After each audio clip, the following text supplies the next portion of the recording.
catch my breath before I start off again. Living on without a moment to spend. Pass an evening with a drink and a friend. I let my skin get too thin. I'd like to pause, no matter what I pretend. Like some pilgrim who loves to transcend, learns to live as if each step was given.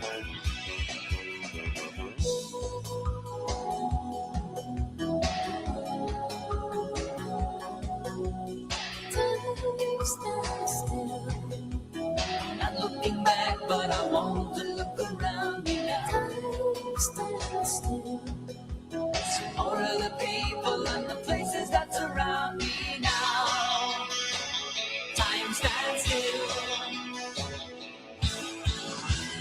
Freeze this moment a little bit longer. Make each sensation a little bit stronger. Experience slips away. Experience slips away. Time stands still. I turn my face to the sun. Close my eyes, let my defenses down. All those wounds that I can't get unwound. I let my past go too fast. No time to pause. If I could slow it all down, like some captain whose ship runs aground, I could wait until the tide comes around.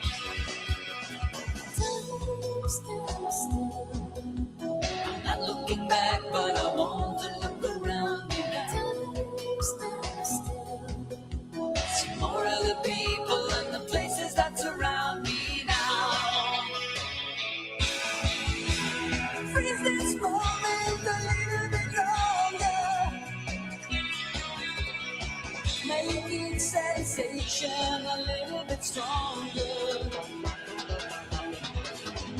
Make each impression a little bit stronger. Freeze this motion a little bit longer. The innocence slips away. The innocence slips away. Time stands still. Time stands still.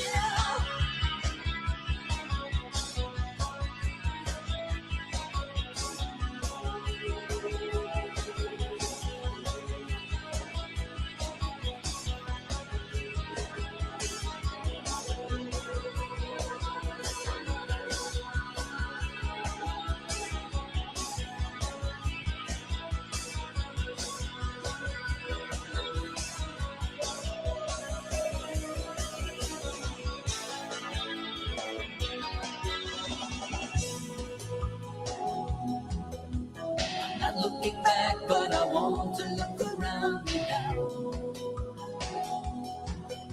See more of the people and the places that surround me now. Time stands still.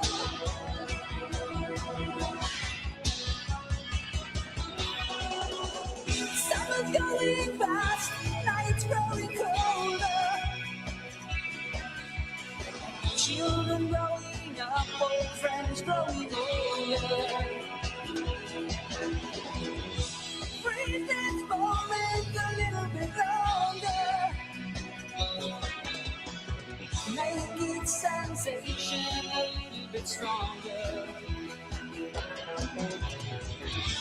Experience slips away.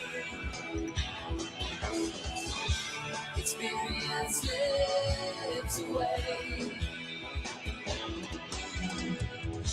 The innocence slips away.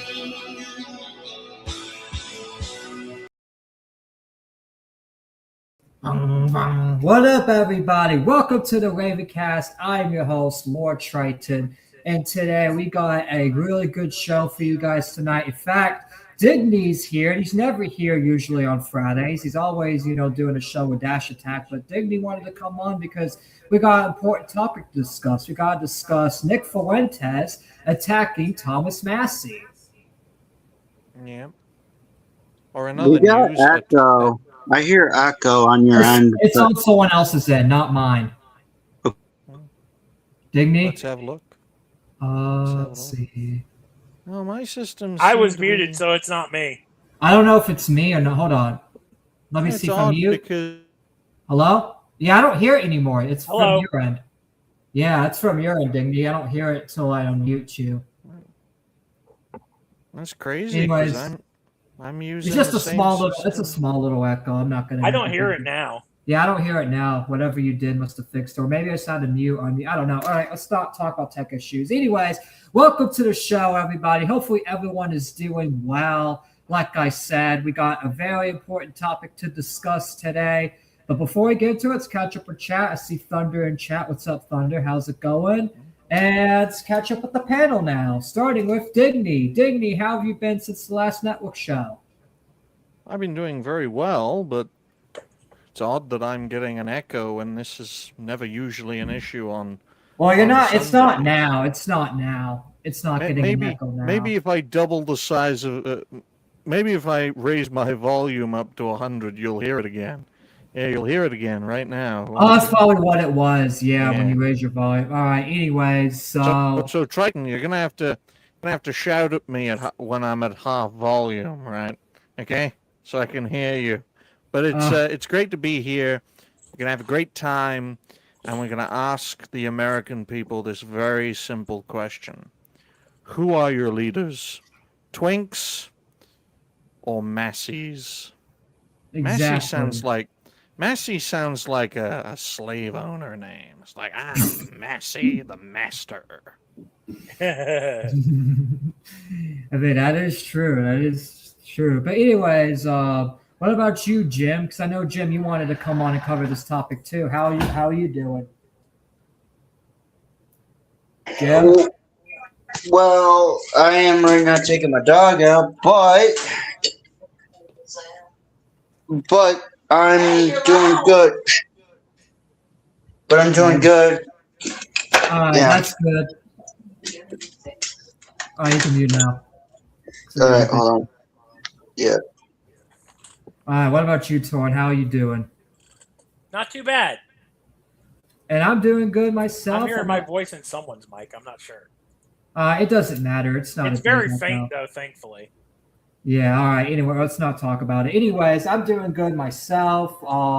I've been doing great. I'm actually, excited to cover this topic because this is the thing. It's like I believe in unity. I believe unity is very, very important, and I feel like that's the thing. I know Nick Fuentes has good intentions. I don't believe he's the Fed, but however, I believe his rhetoric, him attacking Thomas Massie, him attacking Tucker Carlson, him saying unity is impossible and all that. I think it's just all retarded and stupid. And I think he wants the celebrity attention. He wants to be mainstream. So he has to, appeal to mainstream by shitting on people that are not really mainstream liked. And I feel like that's stupid because you should put the mission and the truth above all else, above fame, above money, above being liked, above everything. And Nick Fuentes doesn't really do that. He rather put his personal grievances in the way of actually putting America first. And I think, Digny, you probably agree with that too. Oh yes, absolutely. And it's a big problem, namely because the one thing the left have in spades is unity. It's one of the key things that bring people together. The principles of socialism, communism. It's like the Three Musketeers, all for one, one for all. And it's one thing that the libertarians certainly don't have, conservatives don't have it, and increasingly nationalists don't have it either. So it's one of the main advantages of our political opponents. That's why unity as a concept is so important. Unlike, say, uniformity, we can all have different ideas, but we all agree on where the destination should be for not just the United States, but for the entire Western world. Exactly.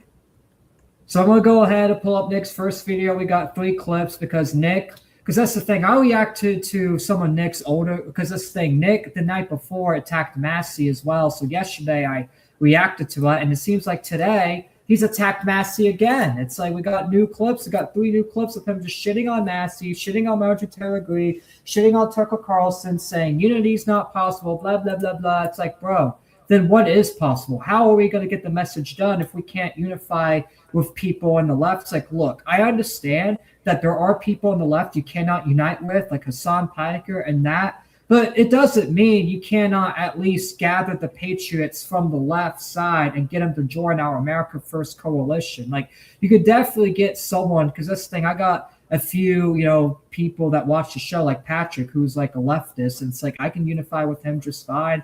There are plenty of leftists I can, unify with and actually talk to. Digny's gone. Uh-oh.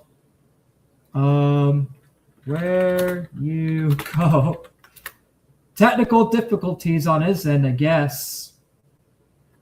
I don't know what happened, but whatever. We'll get the segment pulled up and he can come back. Oh, there he is. We lost you for a second. Do I sound better now? Yes, you do. You sound much better. Okay, I know exactly what happened, guys.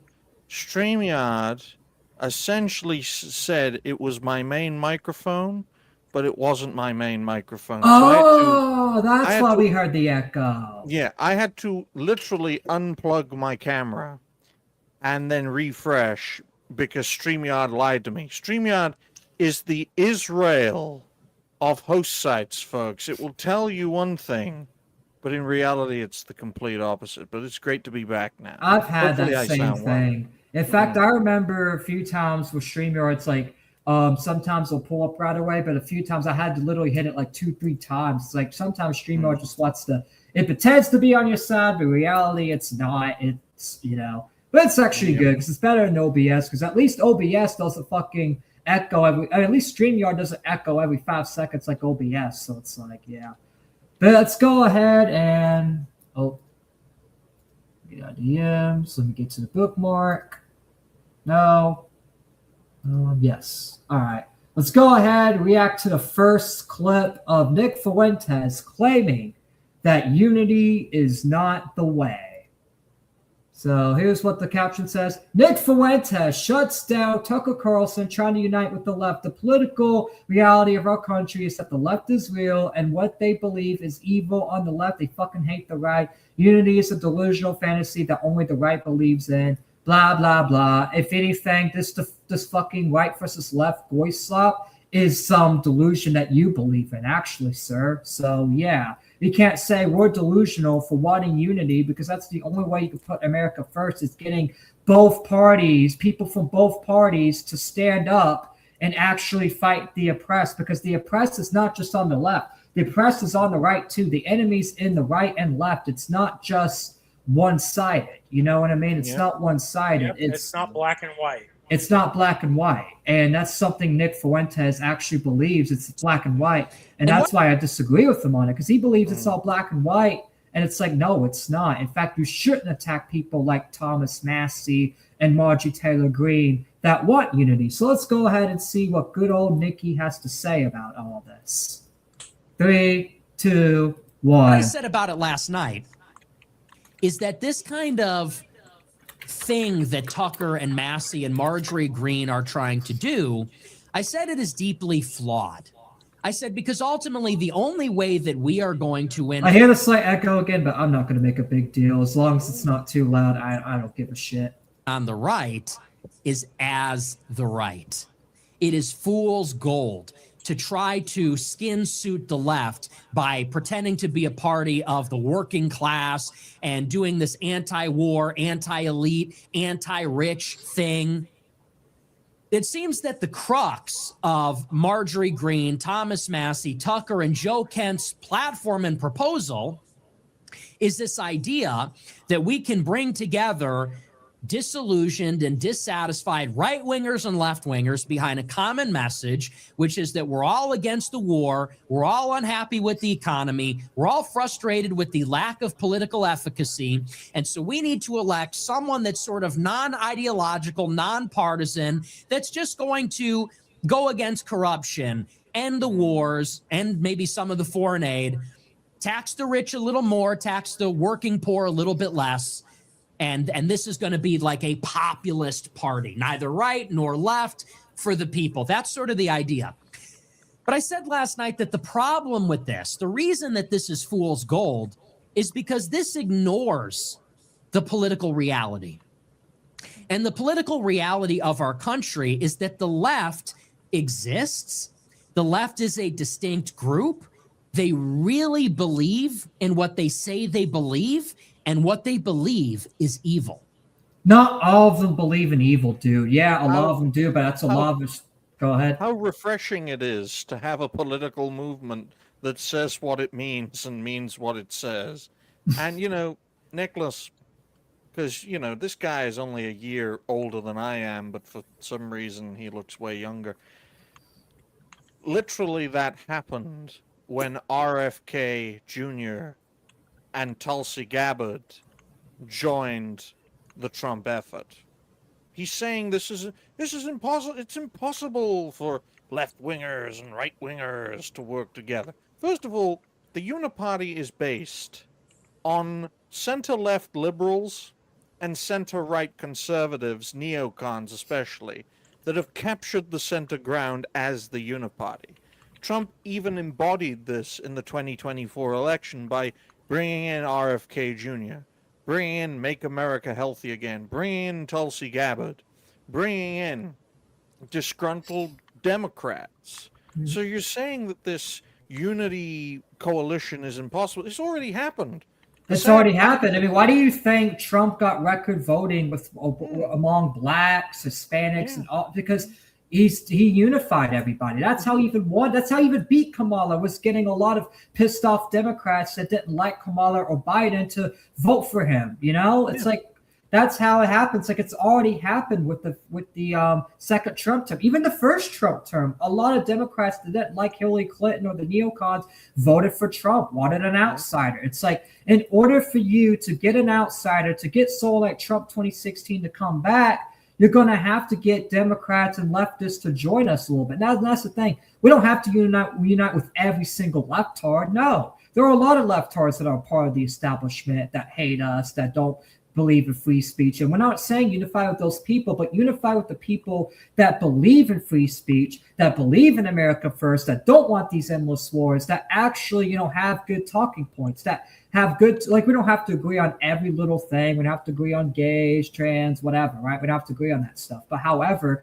we agree on the main important message is we all want America first. In order for you to put America first, you have to put all Americans first, even Americans that disagree with you and your ideology. That's just how it is.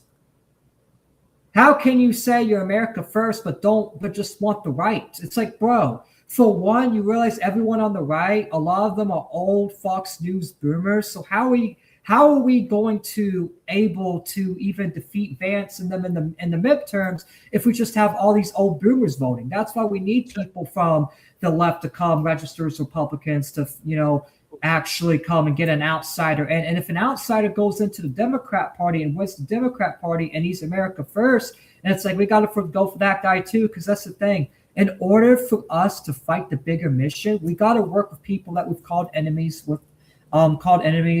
before in the past. Like, I'm sorry, but that's just how it is. Sadly, as the Putsch Vivek situation proved, the American far right is nowhere near strong enough to dominate the political process. Neither is the American far left. They may be doing well in certain primaries, but for a fact that moderate Democrats and moderate Republicans, a uniparty, will work together to deal with a far leftist, right?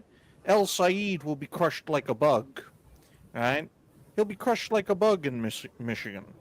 I guarantee it. We could see a situation where Texas gets a Democrat senator in Tellurico, and Michigan gets a Republican House representative in the guy that's running against Said. I forget his name off the top of my head. The thing Nick needs to understand is that you've got to build bridges, right? You look, how did America become a superpower? It worked with a devil to destroy a devil. The alliance with first the British Empire, which was America's first enemy, and then an alliance with the Soviet Union against the Germans, Italians, and Japanese. So that's how America became a great power, working with nations and peoples that historically Americans didn't really like.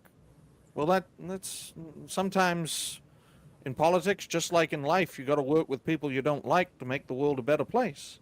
Exactly. It's a sad fact that the corporatist system America and the Western world lives in is not true capitalism. It isn't. It's corporatism. It's monopolization, in a sense. And in that aspect, certain left-wing policies to break up monopolies, to deal with the power of government and the power of corporations and return more power to the people.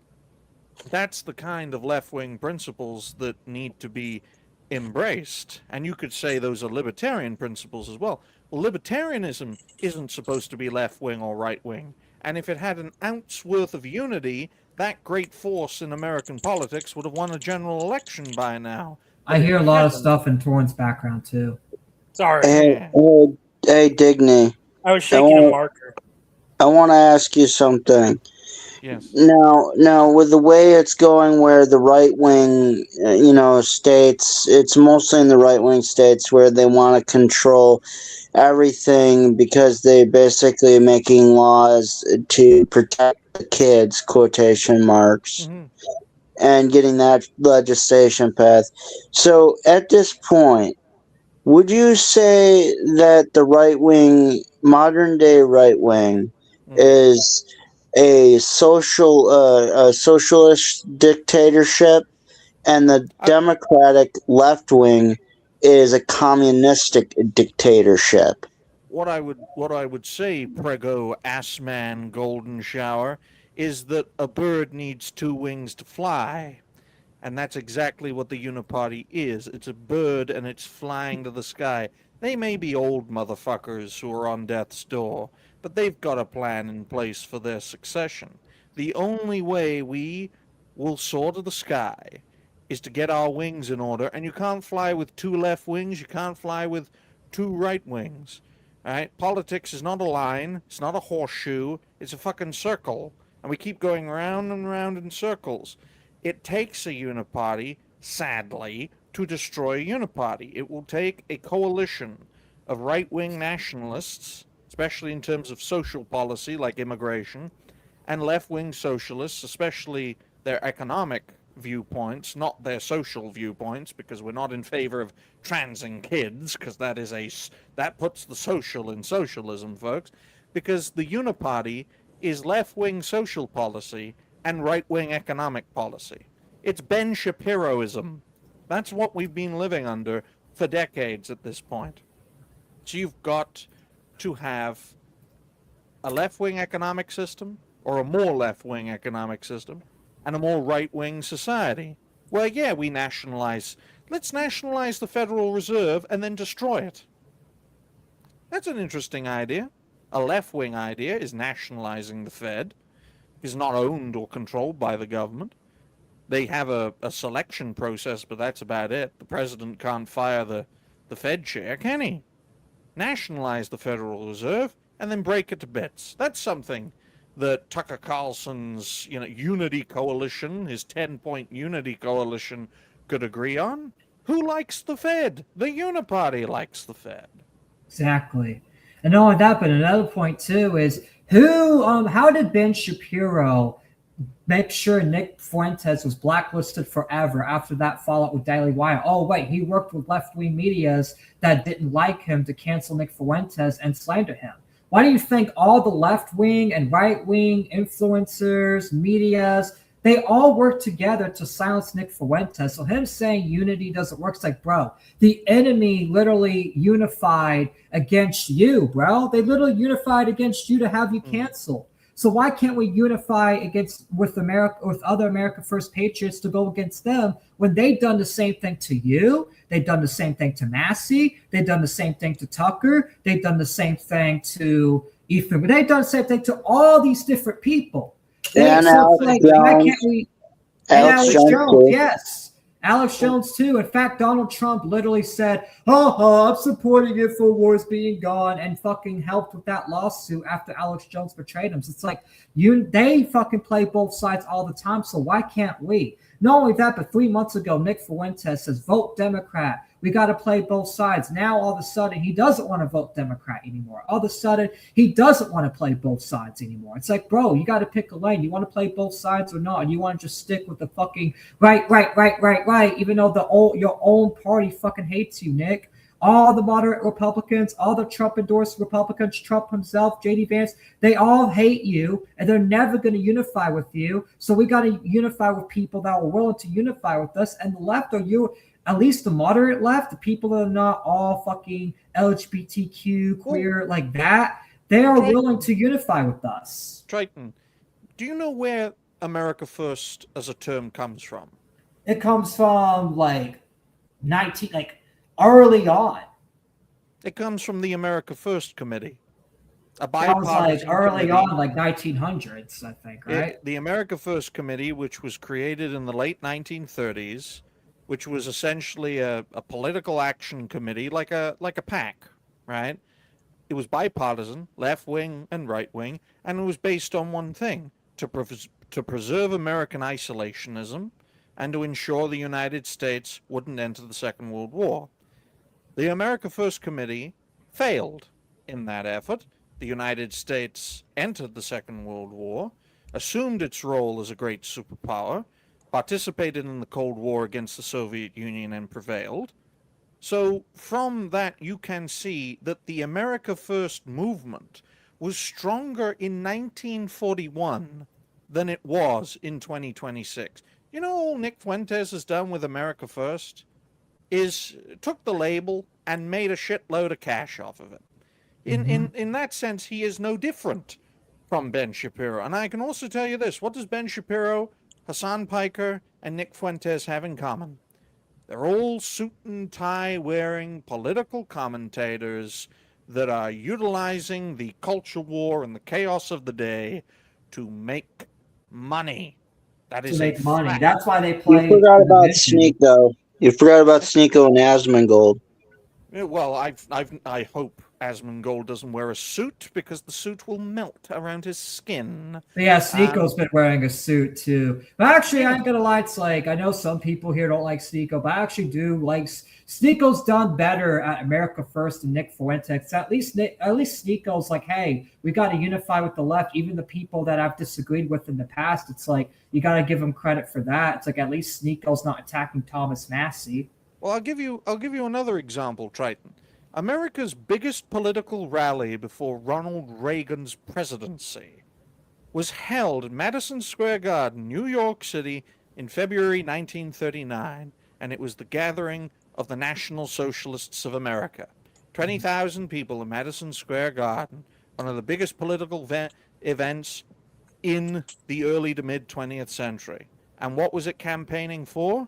It was campaigning for neutrality, for the U.S. It was started by the German American Federation, and German Americans were a good chunk of America's population during that period of time, less so now.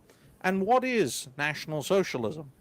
By definition, it is the anti-center. It's not the far right, it's not the far left. It's nationalism and socialism. Exactly. It's unity. It's something we want. All right. Let's see what more Nikki has to say. We're going to destroy more of these points, because that's the thing.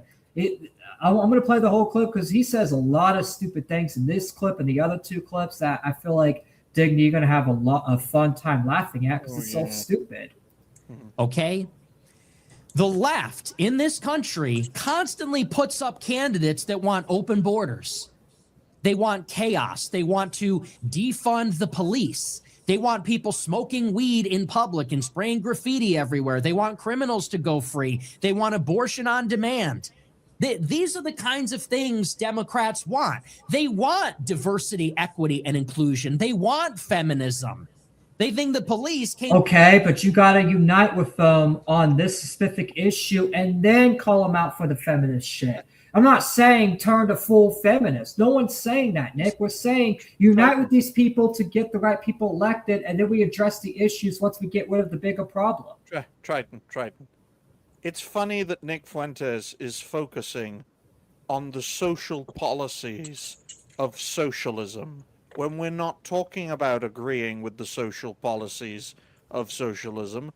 We will stand by and support the economic policies of socialism, especially the breakup of monopolies, the nationalization of the Federal Reserve, higher taxes for wealthier people and lower taxes for poorer and working people. But this motherfucker, being the intellectual snake that he is focusing on the social policy and the cultural policy of the left, which is something we'll never agree to. Just like the left, the socialists and the communists would never agree to right-wing economic principles like free markets and lower taxes for wealthy people. It's like if I was a leftist saying, "Oh, unity is impossible with the right. They want low taxes for the rich. They want to tax poor people to death. They want to shoot black people on sight. We'll never work with them." Well, you're not going to, as a leftist, you're not going to agree with right-wing economic principles, are you? Nope.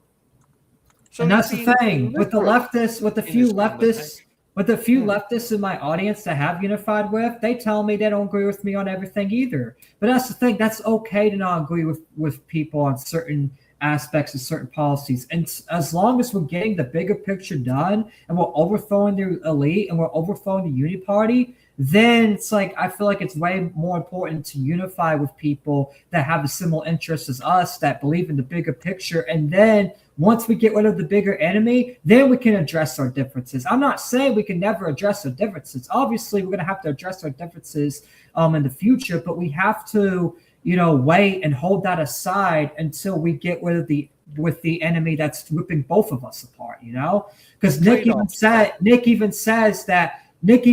in the past that both the center right and the center left are working together to get rid of the alt right and the alt left. It's like, why don't we have a uniparty then? Why don't we unify with the alt left just for a little bit, just so that we can vote all these neocons out and that Gen Z can take over? So once that all happens, then we can address the differences. Then we can argue the differences in Congress, and then we can get strategies to fight whatever enemies, we have in the future. But now, the enemy is the center right. People like Ben Shapiro, people, even center left people. It's people all on both sides. It's the establishment puppets, the influences that take money from both sides. You know why the Uniparty has lasted since the end of the Civil War? It's because they accept trade-offs with one another. Exactly. What does the center-right trade off of the center-left? They let the center-left have social policy, such as immigration, such as gay rights, black rights, trans rights, all that sort of stuff. And what does the center-left allow as a trade-off for the center-right? In a sense, corporatism, the free market, higher taxes for poorer people, lower taxes for wealthy people, and both sides in that equation agree on massive foreign aid and massive defense spending and sending money to countries like Israel, and so they don't need to trade off and things like that. If the anti-center is to prevail for longer than 5 to 10 years, and that's a big if, it has to accept, both sides have to accept, like in any negotiation, trade-offs. And the most likely trade-off is we accept left-wing economic principles, and the left accept right-wing social principles, especially on immigration. That is a red line, right? Yep. Neither side is going to get what they want. Neither side in the Uniparty get what they want either. That's why they do the trade-offs to stand together, and they've stood together for 150, 160 plus years. You're going to have to accept in politics, just like in life, you are not going to get everything you want. Nope. And that's something Nick needs to understand. So you're not going to get everything you want. You're not going to get mass immigration too, because he's like, oh, Democrats, they support open borders. It's like, bro, we literally have Trump in office right now. We're not getting it regardless. So why do you care? Why care if we're not going to get what we want with the Republicans or with the right or with the people we have now in office? Why the fuck do you care if we're not going to get what you want with the other people that align with America First? Like, we're not going to get what we want regardless. You're never going to get everything you want. Like, the fact that you're even getting more with some people like Ro Khanna and stuff like that, even Mandani, it's like, bro, I understand like they have, bad socialist policies and stuff, but it's like, at the end of the day, it's like right now what's important is America first, ending foreign aid to Israel, getting out all these wars, because these wars are destroying the American reputation and the American empire. You realize if we keep fighting these wars and keep going more and more in depth, that we're going to end up collapsing in like 50 to 100 years. No, I think the way it's going, Triton, because the price of goods has doubled on average in the past 3 years. If that doubles again into 2029 and then doubles again into 2032, the price of 2 pounds or a kilo of beef in the U.S. will be upwards of $70. That's a debt spiral. That's an inflation crisis. You're done then. That's in 6 years. Just done. You'll have to buy wheelbarrows to carry all your money in, to buy loaves of bread. It'll get that bad. And that's why the biggest issue at play here to me, or the biggest issues rather, is the economy and immigration, right? And the best way to deal with the $1.9 trillion deficit the U.S. is facing in 2026, which is the same total GDP of South Korea, that's the amount of money the U.S. is overspending this year, and it's going to get higher with defense spending increasing, then radical cuts need to be made. And people are going to have to, and they're going to be tax rises. So we've got to cut defense, we've got to cut foreign aid, we've got to increase spending on the border, and we've got to raise taxes on the wealthiest people. We've got to nationalize assets. We've got to arrest these people if they try to run away, because they'll be traitors. Right? These are left-wing and right-wing policies working together for the betterment of Americans, no matter how black, crippled, gay, or disabled they are. At the end of the day, we are all Americans, except for Israel. They're not. Mm-hmm. But that's the thing. We all live here. We all Americans. We all live in this country. So it's like we gotta unite and settle our differences or hold our differences aside so we can get what we want. Or otherwise, what's the point of even coming in politics if you're not going to get people on both sides? Because not only that, how do you think Obama won? Obama got a lot of people that didn't like Mitt Romney on the Republican side to vote for him. It's like unity is definitely important, because that's what these neocons are doing to win. They're doing unity. They're literally getting people on both sides to vote for them. Trump did the same thing. Obama did the same thing. They all did the same exact thing, the same exact trick. So why can't we?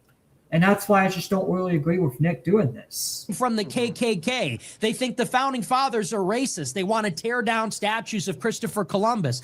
That is what the left believes. They really believe these things. And a lot of them believe Can you that. pause that, Triton? Yeah. Everyone was racist in the 18th century, you queer prick. Like, literally everyone. Racial science was the norm. For goodness sake. So to say, oh, the left think the founding fathers were all What's up, racist. Legends Crew? They were. But back then, it was normal. Yeah, exactly. And not only that, but that's the thing, too. It's like, look, obviously the left, they do want to destroy statues and do all that. But it's like at the same time, it's like, bro, it's not going to happen. You really think they can erase history? No, they're not. It's not going to happen. I don't even know why you're caring about that when the bigger issue is we're being ruled under a foreign government. That's the bigger issue. That's the bigger picture. Also, what is up, Legends Crew 2521? Hopefully you're doing well. But that's the thing. It's just like, in order for us to fully unify, we got to let these stupid things go. Not only that, but let's be real.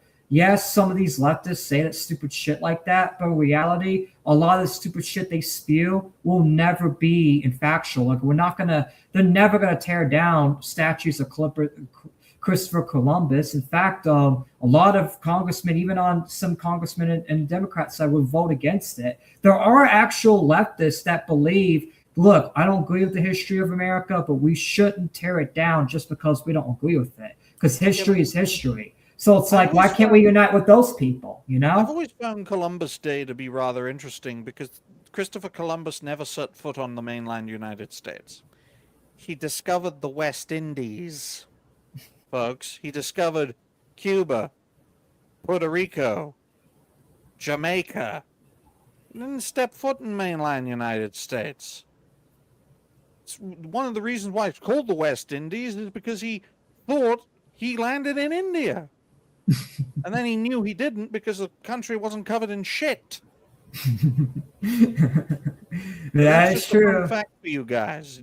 Christopher Columbus, although we celebrate Columbus Day, Christopher Columbus never set foot on the mainland United States. I knew that. Yeah, a lot of people don't know that because my U.S. history class literally taught saying Christopher Columbus was the one that discovered America. It's like, really? That's just propaganda. Nah. So, what he discovered was the West Indies. Yeah, the West Indies, didn't the even islands. discover those either. Someone else did. He discovered the lands that would ultimately become known as Cuba, Haiti, the Dominican Republic, Jamaica, you could say Puerto Rico, but that wasn't American. That was the West Indies. So maybe the West Indian people should celebrate it.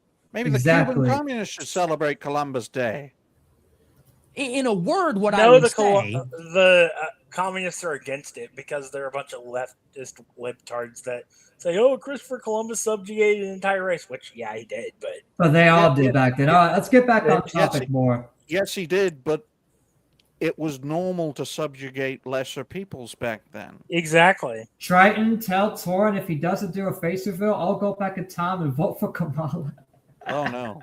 Oh no. I mean, let's be real. Let's be real. Before we unpause, I'm gonna be real. And a lot of people are not gonna agree with this. Having Kamala in office would have been better, and here's why. If we had another 4 years of Kamala and she fucked up the country and pissed a lot more people off, more than Biden did, then in 2028, we could actually have someone from the Republican Party run in as an outsider, just like they did. That's how Trump 2016 came, right? We had to survive 2 terms, not 1, 2 terms, 2 Democratic terms with Obama for even Trump 2016 to even come around. Because if it wasn't for Trump 2016, Hillary Clinton probably would have won. So it's like, so if anything, having Kamala or Biden in for another term would have been good because 2028, we could get an outsider and it would have been a lot more easier for an outsider to run in because if the war would have happened under Kamala, all the anti-Israel people would be against Kamala 100%, just like they are against Trump. What's up, Carla? And that's why it's like I feel like having Kamala in would actually been better, not because I like her, not because she would be a great leader, not because she's good, not because she's perfect. It's because it would have radicalized a lot more people to unify against the establishment a lot easier, and we could have had another Trump 2016. But now because we have Trump in office and a lot of people are mad against Republicans, it's going to be so harder for an outsider to run in the Republican Party. That's why I said it would have been better if Kamala would have won, so we could have gotten that outsider in 2028. Let's face facts, though, guys. Kamala Harris was the Democrat Socialist of America candidate within the Democrat Party. Of course, the Uniparty was going to unite behind Donald Trump in 2024. When the year prior and in 2022, the Uniparty wanted to lock Trump and his family up. The only reason the Uniparty backed Trump in 2024 was because Biden literally couldn't steer the ship. And they're like, well, what are we going to do? Are we going to let this fucking crazy Californian Karen take over our system? No way, Pedro. We'll control the orange man for another 4 years. We've cracked his whip. So you could easily make the argument that Trump was the establishment candidate in 2020. Oh, he was. That's why I also said like it would have been a huge blow to the establishment if Kamala would have won. But that's the thing.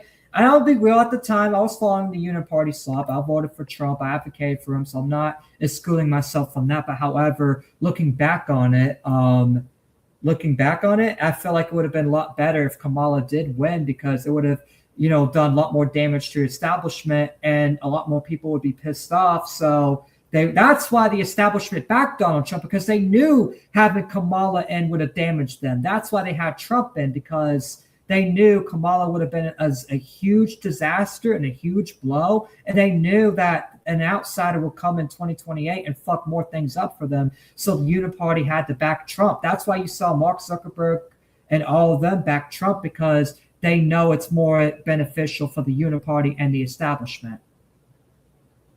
Yep. All right, let's continue. Is that everything that Tucker and Tulsi Gabbard and RFK Jr. and Joe Kent and Thomas Massie, everything that they represent is so deeply flawed because it is based on a false premise. And the false premise is this. It's the premise that we have more in common with each other than we think we do. That there's that is true. That is true because a lot of young Republicans and young Democrats, the younger generation, we all agree that we don't want Israel to control government. We all agree that we want America to be freed from the establishment and the billionaires and the rich class. That's something we do agree on. So yeah, Nick Fuentes, take that false premise and shove it up your ass because that's not accurate. It's not a false premise. It's a true premise. It's an accurate premise. They are right on that. Well, I think after we finish this clip fully, Triton, I think we should go through Tucker's 10 points because I think it was a very interesting basis for a unity. Oh, we will. We can go through the 10 points, and then after that, we'll react to the 2 clips of Nick shitting on Massie some more, and then after that, that'll be. But yeah, let's finish this react. More that unites us than that which divides us. Tucker acknowledges there's differences between people. There's even differences between the races, he says. But those differences are marginal, and they pale in comparison to the things we have in common. And what he's effectively appealing to is our economic interests as the middle and working class, our political interests as people that are not politically connected. He says that is the basis. That is the stick-togetherness of the new party. It is that we, right, left, and center, have so much more in common. I mean, that's how Trump got elected. That's how he got elected in 2024. He literally used that same premise. He used, we got so much in common. Biden fucked everything up. Everyone using that together to go against Biden, to get Biden out. Like, Trump literally used that same exact premise, you dumbass. Than the things that we think divide us. And the problem is, that's not true. I said because the left hates us and wants us dead. It is only the right. It is only the center right and even this disaffected group of rightists that are begging the left to like them, begging the left to team up with them, begging the left not to think that they are bad people. I said, look, if people on the left think they're bad people, we're bad people, then we don't unite with them. But not all leftists think like that. There's a lot of moderate leftists that are open to conversation and open to joining this coalition. Like you literally think everyone's Hassan Piker. Not everyone's Hassan Piker. Not everyone's Frogan. Not everyone's Denims. Not everyone is those guys, bro. That's something he needs to understand. But go ahead. I'm sorry to say this because this might rub a few people the wrong way. Nick Fuentes has more in common with Hassan Piker than he does with Ben Shapiro. Literally, because they both oppose the war. They both oppose the war. They both want to kill Ben Shapiro. There we go. Yeah, That's two things we can all agree on. There we go. Because on the left, in Minecraft, obviously, for YouTube reasons. Yes, left, they fucking hate the right. Do you ever see this conciliatory approach on the left? Never. You realize the center right and the right literally worked with the leftists to cancel you, dude. This guy is just full of it. I do not like Sink Uyghur, okay? But when Joe Kent on Piers Morgan, that snaky bastard show, when Joe Kent was talking about the present situation, the only thing Sink Uyghur did in response was nod his fucking head. I couldn't believe it. Joe Kent is a solid political operator who believes in the cause. This is a man who was in charge of the counterterrorism operations in Trump's second term. So he knows exactly what's going on, folks. When you're part of that apparatus, you have access to certain material. And when he left knowing that we in the West were not in a strong position in regards to the situation with Iran and the rest of the Middle East. And when you've got someone like Sink nodding his head, and this is a leftist who tried to go into Democrat primaries and got fucking annihilated by the Uniparty for doing so. Mm-hmm. So it's a very interesting example. It's like, oh, we have nothing in common with these people. Yeah, if you only focus on social fucking policy, yeah, dweeb. But if you focus on the bigger picture, it's like we have more in common than what you think. In fact, Sink literally, Hassan's uncle literally went on Tucker Carlson and was talking with Tucker Carlson. It's like they didn't even always get along either. They used to hate each other back in the day. But it's like people that used to not like each other are now getting along. It's like it is possible because that's showing it. And that's why it's like, bro, at the end of the day, it's like, look, you don't have to agree with the social policies, but we need to unite with these people that want to put America first, even if we don't agree with them on everything. And the fact that Nick just wants to keep right versus left fighting, it's like, bro, you're playing into what the establishment wants. They want us to think right versus left, black versus white, green versus blue. Like they want us to basically go on a two-party system and a black and white system where it's this way or this way. It's like, no, it's not black. It's not left, right. It's not black, white. It's not blue, green. It's so much more than that. And that's something that he needs to understand. That's another thing too. Nick Fuentes a year ago in 2025 was saying we need to unify with the left, that we need to unify with the left. We need to unify with Muslims. We need to unify with anyone we can get. Now that he's mainstream and that he's actually out there and he's making all the loads of cash, now he's just playing into right versus left slot because it gets him more super chats. It gets him more super chats, gets him more money. You got all these fucking white nationalist retards saying, yeah, kill the left. Yeah. It's like, bro, that's not going to do anything. That's not putting America first. Left, it's a competition to see who could be more anti-Trump, who could be more anti-white, who can be more anti-American, who can be more radical, who can be more socialist. The establishment Democrats hate Trump, hate MAGA Republicans, will never work with them. The radical left, the radical progressives, they want to kill us. They literally want to kill us. Okay, don't unite with the people that want to kill us. Problem solved. Not all of them want to kill us, dude. That's something you don't understand. Not all people on the left want to kill us. Not even all the radicals want to kill us. Like it just depends how radical you are, what type of radical you are. If you are a mentally ill individual that just wants to kill your opponent, then you shouldn't be in politics at all, regardless of what side you want. And that's something we need to also get out there too and unify with some of these leftists on is help these leftists, help the moderate leftists, help people like Cenk and these people get rid of these radical, mentally ill people out of the party and tell them, look, you can't have these mentally ill people here. We're not going to kill you. We don't want to kill you. You don't need these people wanting to kill us. Like, that's the thing. We need to get these people out of both parties because guess what? You know the fucking mosque shooting that happened in San Diego? That was a Goiper that was killing Muslims. It's like, bro, you can't sit there and say the left wants us dead when right-wing Goipers are shooting up mosques in San Diego, killing innocent Muslims. And the guy said, and I'm not holding Nick responsible for that, obviously, because Nick can't control his audience, but I'm just saying it's on both sides. Political violence is on both sides. It's not just right versus left, black versus white. Violence is in human nature, and that's just a fact. Establishment Democrats want open borders. Radical left Democrats want to put ICE in prison. They want to abolish ICE and then prosecute ICE officers. Don't believe me? Go to their campaign websites. Well, ICE is not really doing anything anyway, so not mass deporting people. So why do we need them? Look, I'm for supporting mass deportations. I want mass deportations to happen. I don't want all these illegals here. I agree with that. But however, the Trump admin's not doing it. ICE isn't doing it, so why the fuck do we need them anyways? It's like, oh, we gotta protect ICE. Is ICE doing the fucking job? No. In fact, they're beating on protesters instead of actually beating on illegals and getting illegals out of here. It's like, come on. ICE is not even doing the damn job.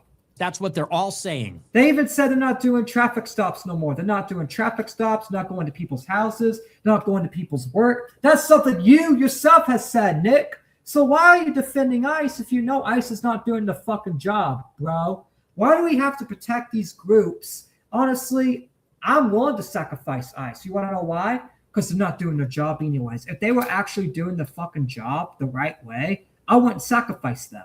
But we got to sacrifice these establishment groups that were built by Trump in order to get what we truly want. Duh. So, no, that has always been a fantasy. The idea that, we're going to bring the right and left together because we're all against war and we all want more money in our pockets. That is a delusional fantasy that only the right believes in. The left does not believe in unity. The left does not believe in decency or health or fairness. They don't believe in any of that. Does the left? Some of them don't, but not all of them do. Unite with the ones that do believe in fairness. Like, we're not saying unify with every single leftist. We're saying unify with the ones that want America first, that agree with our ideas, and are not going to kill us. That's what we're saying. And this nitwit. Look at the desperation in his eyes right there in 511, right there. Saying that socialists and communists don't believe in fairness is like saying fascists aren't really anti-Semitic. I mean, what the fuck is wrong with you? The founding principles of socialist thinking is the principles of liberty, fraternity, and equality. The principles of the French Revolution, the first left-wing revolution, was liberty, fraternity, which is essentially unity, and equality. So to say that, these people don't really believe in fairness, well then you don't believe blacks are subservient to you then. You don't believe black people are on an equal footing to the rest. Oh wait, no, you're Mexican, so you're technically a minority in American sensibility. How is a Mexican, or how is any Hispanic, less foreign to the American sensibility than a Muslim? How? They're both foreign, whether they're a mile away from your border or 100,000 miles away from your border. Foreign is foreign. 25% of America is Hispanic. Are they any less American than actual Americans? Oh, but you don't talk about that because you're fucking Mexican yourself. Mm-hmm. Exactly. Believe in unity? Absolutely not. Decency? It's the party of weed and drag queen story hour and abortion and porn and smut. Do they believe in fairness? They're the party of anti-white racial discrimination, racial wealth redistribution, DEI. Okay, we get it. Enough of this fucking garbage clip. We got more to react to. But before we react to the other two clips, because this is mainly just a uniparty segment, and then the other segment's going to be his personal beef with Thomas Massie. So, Digby, do you have the 10 points of Tucker Carlson thing that you can pull up? No, not on me. But I've talked about it a little bit before. The first of the 10 points, folks, was fair, or as I like to call it, fairness, because I know how to identify, a term beyond its origins, folks. I don't talk about equal, I talk about equality, all right? Which just goes to show that the people covering Tucker Carlson's 10 points really don't agree with them. Because let's face facts, folks.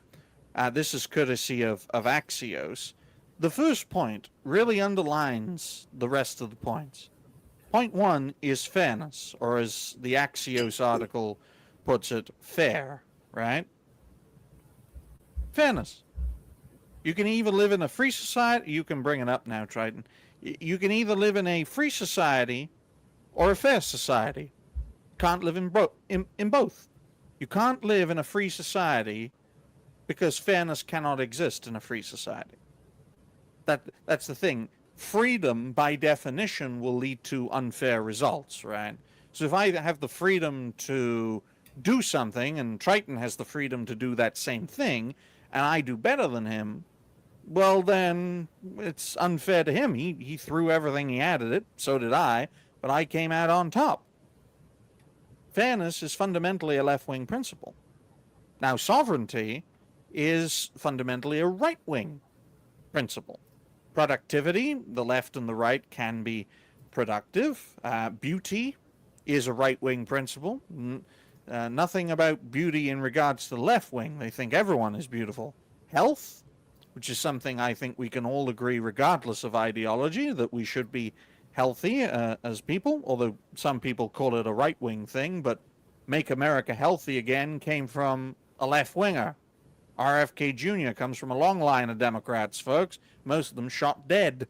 Honesty, which I think we can all agree with, regardless of ideology. Optimism, a positive vision for the future. Wisdom, which is something I think everyone can long agree line with. of Democrats that were either shot or lost in plane accidents. Exactly. Decency, well, we can all agree with decency, whether it's at home or abroad. And unity. Unity is a left-wing principle. So you have just as many left-wing principles in these 10 points as right-wing principles, with the majority of principles being regardless of left and right. I just want to make it clear to you guys right here, right now, that these 10 points could have easily been made by a European. Easily. These are somehow revolutionary concepts for an American, because Americans honestly believe in a free society over a fair society. Well, that's how you get Jeffrey Epstein. That's literally how you do get Jeffrey Epstein. Like some things do have to be restricted, and I hate saying that because I do believe in freedom. But it's like some things do need to be restricted because that's not. Now I'm not saying like your freedom of speech needs to, but like that's the thing. Fairness needs to happen. Like even if you're in power, like if you break the law, you deserve to go to jail. And Exactly. if you have like these standards where if you get rich, you get to do what you want. That's exactly how you get people like Epstein and all the billionaires and the neocons we have now. Essentially, because of our corporatist system, which is not capitalism, folks, our corporatist system leads to people not being treated equally under the law. Right? A president can pardon someone. Biden can, and his cronies can pardon Fauci, and nothing can happen to him now. Nothing. All the people whose actions led to their deaths, nothing can happen to Fauci now. The pardon system should not exist, in my view. Right? If you want to no longer be a criminal, either lobby to change the fucking law, or have your case go through the procedure again. Yeah, these pardons just don't, because that's the thing. Trump pardoned some guy that was spying on fucking on us when the Israelis is hiding in Israel. Yes. It's like, bro, it's like we can't allow these pardons to happen. Like, especially if these people are guilty of things, you can't get a pardon. In fact, the Tate brothers are trying to get a pardon. It's like if they're actually guilty, it's like you need to let cases go through. You can't just pardon people just because you like them. And that's why I believe with this, and that's why I believe in the unity. I do believe in Tucker Carlson's unity thing, and I don't believe that Nick Fuentes should be countering signaling against it. Look, I know he has his personal beef for Tucker, Massie, and them, but it's like, let go of the personal beef and get to the fucking facts, bro. Well, Nick doesn't care about the cause. He doesn't. He cares more about personal beefs and personal vendettas. It's like, I don't agree with Tucker on everything. I don't even agree with Matt. I don't agree with some of these people on everything. But you got to unite with them for the bigger picture. You really think I want to unite with Hassan's uncle from the Young Turks, Cenk? No. But at the same time, he's doing way better job of putting America first than Nick is. 100%, 100,000% he is. So now let's go into Nick fucking just shitting on Massie for no good reason. And how he muted. I was going to ask, didn't he recently say he was disappointed in Hassan?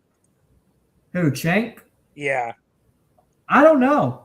I think, but I don't know. Someone in chat, the people that pay attention to Hassan stuff, you gotta let me know. But I don't know. I have to look into that. But maybe.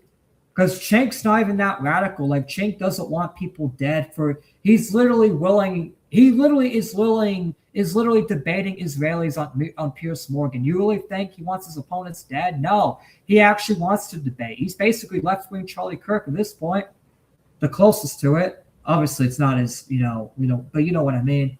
All right, so let's get to the Massie part, which I'll be clipping these. So let's get with this let's get with these first one, right? This first one of him mad at Thomas Massie counter-signaling Goipers. Actually, you know what? Let's pull up Thomas Massie's tweet, and then we'll get Nick Fuentes' response. Because this is what Nick Fuentes says, that Thomas Massie attacked him, right? He says, this tweet is attacking.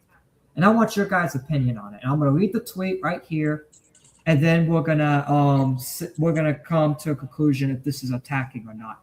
I don't know what they're calling a Goiper, and I doubt they have any real stats, but I get stopped by a half dozen of Hill staffers each day for pictures and a chat. They mostly work in GOP offices for members who vote nothing like me, and these staffers are America First.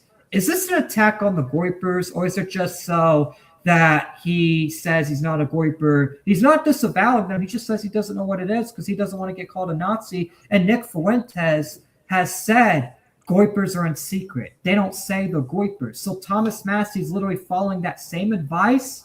And let's see what Nick has to say about it. Massie, why does he need to counter-signal the Goipers? Why does... Tingy, was that post I just read counter-signaling at all? No, he doesn't know what they are because he's fucking old. Come on, guys. I don't think anyone, and I will be willing to say this, I don't think anyone under the age of 50 knows what a Groiper is. No, they don't. Like, if I go and ask people out in public, they're going to be like, huh? What? Like, it's an internet thing. They're going to think it's a groper. Yeah, they're going to think it's Groper. In fact, I remember talking in, like, some random normie discords, and I mentioned Groper. They're like, Groper? What is that? You grope people? Like, no. And I had to explain to people what Groper meant. Now, everyone knows what Groper means, Nick. And even then, it's like, let's say Thomas Massie did know, right? He's only doing it just so he doesn't get called a Nazi. He didn't disavow you guys. He didn't say Goipers are awful. He didn't say you guys are scum. He didn't call you guys Nazis. He didn't cancel you guys. All he said was, I don't know what a Goiper is. That's not counter-signaling. In fact, that's far from counter-signaling. Other people have done worse. Joe Kent did worse. All these other people did worse. Ben Shapiro did worse. Andrew Tate did worse. These other people you're aligned with now. Tim Pool did way worse. Nick Fuentes literally went on Tim Pool, and Tim Pool used to call Nick Fuentes an anti-Semite all the time. Thomas Massie didn't even do that. He just said, I don't know what the Goipers are. And then Nick's just all bad butthurt, like, you said you don't know who we are. Like, if Thomas Massie came out and said he doesn't know what the Ravens or the Ravencast is, am I going to fucking just turn on Thomas Massie? No. And he follows me on Twitter. He probably does know what the Ravencast is. But even if he doesn't, who cares? He's not disavowing you. Like, if he called Nick Fuentes an anti-Semite, like Tucker and them did, I would understand. But all Thomas Massie did was, I don't know what Goipers are. That's it. That's all he did. That's all he said. And yet you got this... If Thomas Massie made a post Triton saying Nick Fuentes had his dick sucked by Destiny, here's the footage. Do you think Nick Fuentes would be condemning Massie for saying that? He would hide from it, and he would ban anybody in the super chats that spoke about it. So yeah, my response to Nick Fuentes is, you're a faggot. Does Thomas Massie need to counter-signal the Groipers? We supported you, dumbass. I told people to vote for you when you lost your election. Pause. Like you told people to support Casey Putsch and James Fishback and... Actually, he didn't even tell people to support Casey Putsch. He just told them to support James Fisher. You know, this is the same guy that told people to support Laura Loomer in 2022. People forget about this stuff. He told people to support Laura Loomer, and she lost. Literally, it's like, bro, you want to sit there and say, you supported Laura Loomer, of all people, bro. Get the fuck out of here. She fucking calls you an anti-Semite, wants you arrested, says you are a terrorist, says you support Muslims. Like, come on, bro. You literally supported way worse than Thomas Massie. All Thomas Massie did was say, I don't know what Goiper is, and you're mad? Like, is your ego, do you have that much of an ego where if people say they don't know you, you just be like, ah! I'm sure there's a lot of people that I support that don't know who the fuck I am, right? That's fine. Who cares? We went out to bat for you. Why you got to say something about the Groypers? The reason is because these people, they're all the same. On the left, Bernie Sanders is defending Hassan Piker. Bernie Sanders, a sitting U.S. senator, is defending Hassan Piker. And Hassan Piker calls to, like, kill politicians. I mean, people on the right defend Randy Fine, who calls to kill innocent babies in Gaza. And they also want, leftist politicians killed as well. So it's like, it's the same coin, bro. Same coin, buddy. Same coin. A lot of people don't realize this. Bernie Sanders is not a registered Democrat. He's also not a registered Democrat in the Senate. He's a registered independent. When he ran as a Democratic presidential candidate in 2016 and 2020, he ran as an independent in those contests, which is why the Democratic wing of the Uniparty wanted him gone, because they don't want someone like that taking the reins of power.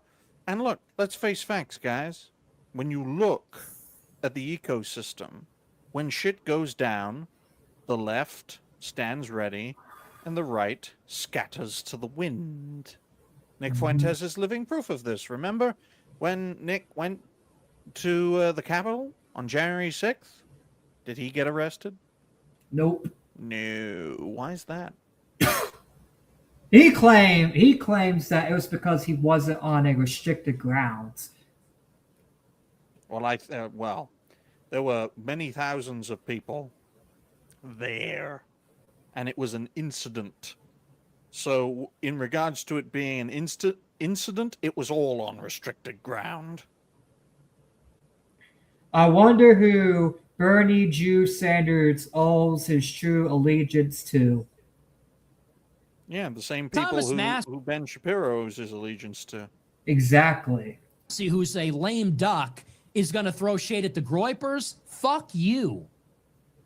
Fuck you for saying you don't know who we are. Fuck you. This is high school drama shit. He's literally acting like a 16-year-old girl, literally. Oh, guys, I can't deal with this.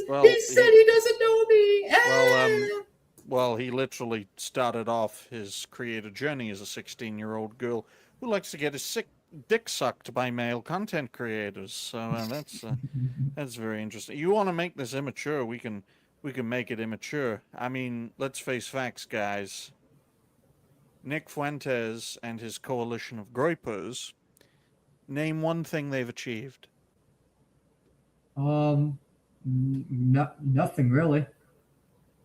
Name one thing. I mean, the only thing. I mean, I'll be fair, right? I'll be fair. I'll play devil's advocate a little bit.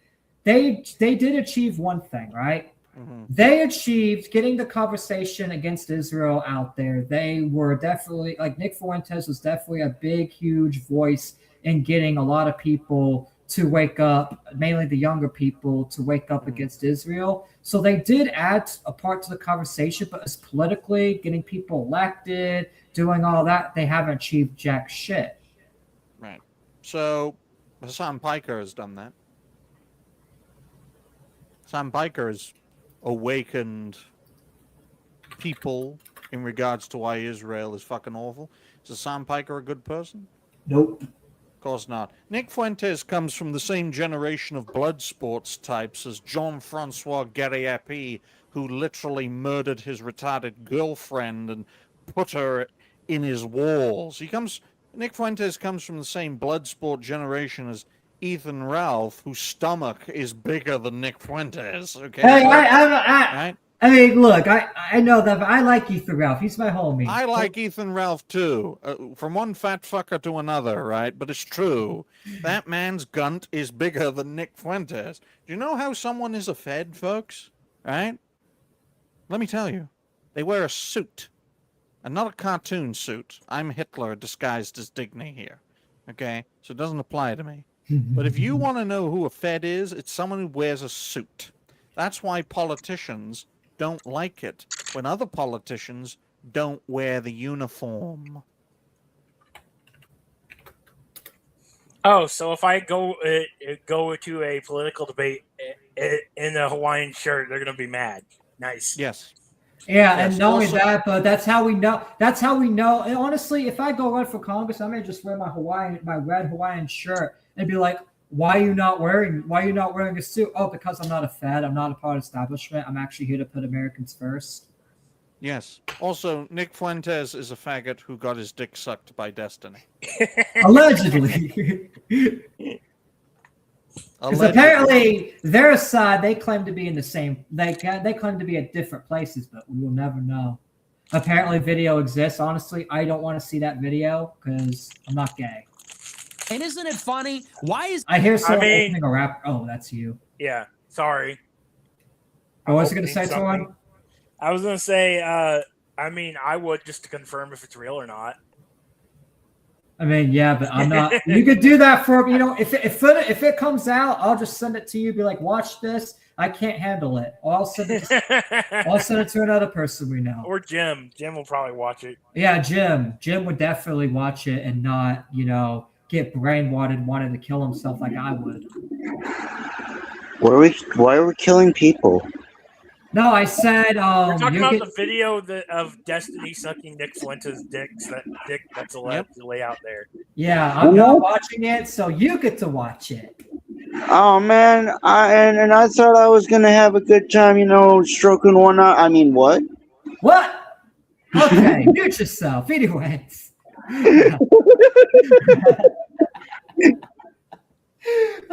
Classic. See, this is why I say he's the one that's going to watch it, guys. He's the one that's going to watch that tape because he makes jokes like that. He's immune to that stuff. I'm not. All right, let's finish Nick shitting on Massie on this clip, and then we got the other clip. We get final perspectives, and we'll react to the PlayStation thing. Is it incumbent on me to play nice? I got disavowed first by Marjorie Green. I'm catching strays from Tucker and his friend. But Massie didn't do that. Them two did. Yes, you could get. Okay, if you want to get mad at Tucker for just disavowing you and Marjorie Taylor Greene for disavowing you, okay, go ahead, do that. Right? You have a right to because they disavowed you.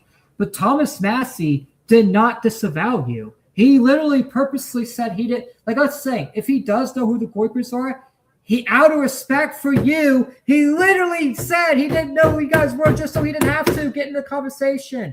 You fucking retard. Jew communist Max Blumenthal. I don't mean to yell, but this shit kind of makes me mad because Thomas Massie is the only one that actually done shit. Unlike Nick Fuentes, Thomas Massie got the Epstein files released. Unlike Nick Fuentes, Thomas Massie's in Congress and voting no on foreign aid. Unlike Nick Fuentes, Thomas Massie's actually doing something. He's doing shit. He's making historical changes. What's Nick Fuentes doing? The only thing he did good was open the conversation. That's it. He's not making actual change. He's just opening people's eyes, it's a good thing. Don't get me wrong. I give full credit to Nick for opening people's eyes. I do. But you're attacking people that are actually doing the groundwork, right? If you want to be the world to open people's eyes, then promote the people that are actually doing the work, especially people like Massie, who didn't even disavow you. He just said he didn't know what a Goiper is, and you're mad like a high school girl. Joe Kent disavowed me for no reason. I get hauled before the tribunal and Tucker. See, I don't even trust Joe Kent, so I agree with Nick on that because Joe Kent did work for the administration and all that and likes to flip sides. In fact, he tried flipping sides, saying we should bomb Iran, and then changed his opinion again when people called him out for it. So Joe Kent is wishy-washy, but I trust people like Massie 100%. I do. Because Massie does the fucking work. That's why I trust Massie. Says, why don't you support us true America firsters? I said, well, how about you stop trashing me? Thomas Massie didn't trash you. Oh my. He didn't trash you. Guys, it's just saying type of one. What? Calm down. No, I'm not calming down. No. I'll tell you why you should calm down. It's America first. Not America faggots. A faggot should not lead America first. This gimp suit, skin suit, glowy faggot should not command the Groper legions. Groper sounds like gay and groper put together. Literally. Literally. Goodness me. I mean, you are not. You are not. Can't have groper without gay. It's just spelt with an E instead of an A. Gross gay groupie groper. Yeah. You attacked me first. He goes, well, what does that matter? Thomas Massie didn't attack you first, so you can't lump in Massie. Look, if you want to be mad at people around Massie, go ahead. They attacked you, cool, right? But Massie didn't attack you. In fact, let me just hold on. After this, I'll let Nick finish talking. We'll go back to the tweet, and I want you guys to type a and I'll you know what? I'll just wait for my question because I want this to be accurate. Why is it? I'm banned from everything. Why am I? I'm the 27-year-old live streamer that's banned from YouTube, Stripe, PayPal. Bro, Fuentes is a Fed who has a brief, which is give accurate takes on Israel, but also be gay. If any normies notice your good takes on Israel, they can be immediately discredited by the gayness. See, that's another thing too. It's like, honestly, it's like, I believe for a long time that Nick Fuentes isn't a Fed, but I'm not going to lie. He does move in mysterious ways. Like earlier this year when he said that Epstein was cool and wearing the quarter zip and literally promoting Epstein merch right when Thomas Massie exposed the Epstein files. It's like, bro, that's fucking – are you stupid? In fact, if Thomas Massie said, I agreed with Nick Fuentes on everything – you know, a lot of people would bring that up, be like, why are you agreeing with someone that says Epstein's fucking cool? You idiot. Maybe that's why Massie isn't fully sucking you off, Nick. Maybe that's why Massie isn't fully a goiper. Maybe it's because he saw the stings of you saying Epstein was fucking cool, and he was like, I don't want anything to do with this. And if I was him, I would disavow you, to be honest. I would disavow those statements. Because why the fuck? How would it be looking good for a guy that's exposing the Epstein case to work with a guy that said Epstein was fucking cool? Like, are you retarded? Are we retarded? Are we in first grade, ladies and gentlemen? Oh. I can't get a check mark. I'm banned from CPAC. You're a millionaire. You're a multi-millionaire at Fox News. I got to take it easy on. You're a millionaire, Nick. You literally make money. I literally see you get 2,000 to 3,000 super chats every single night. You're literally making 20,000 a night off of super chats. Dozens of people super chat you. You can't even read all your super chats because you get so many. So shut the fuck up with this. So you're a millionaire. It's like, bro, you are a millionaire too. On you? Why? So we have to. Here's the answer. We have to fight for everything. No one's given us anything. Tucker's not giving us nothing. Massie's not. And when I say, wait, he said Massie gave us nothing. Guys, who here remembers Thomas Massie and Ro Khanna forcing Trump's hand to release the Epstein files? Who remembers that? I do. This guy clearly doesn't. And, this face right here perfectly shows that another gay guy sucking him off under the table. And not only that, but he's compromised.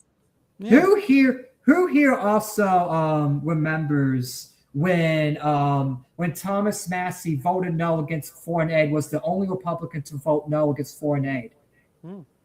Not only that, but another thing, Digny, we covered this recently. Who remembers Thomas Massie voting no on the Morocco invasion backed by America? Who remembers that? He literally said America should not be involved in that. We shouldn't back that invasion. We shouldn't recognize it. We shouldn't have nothing to do with it.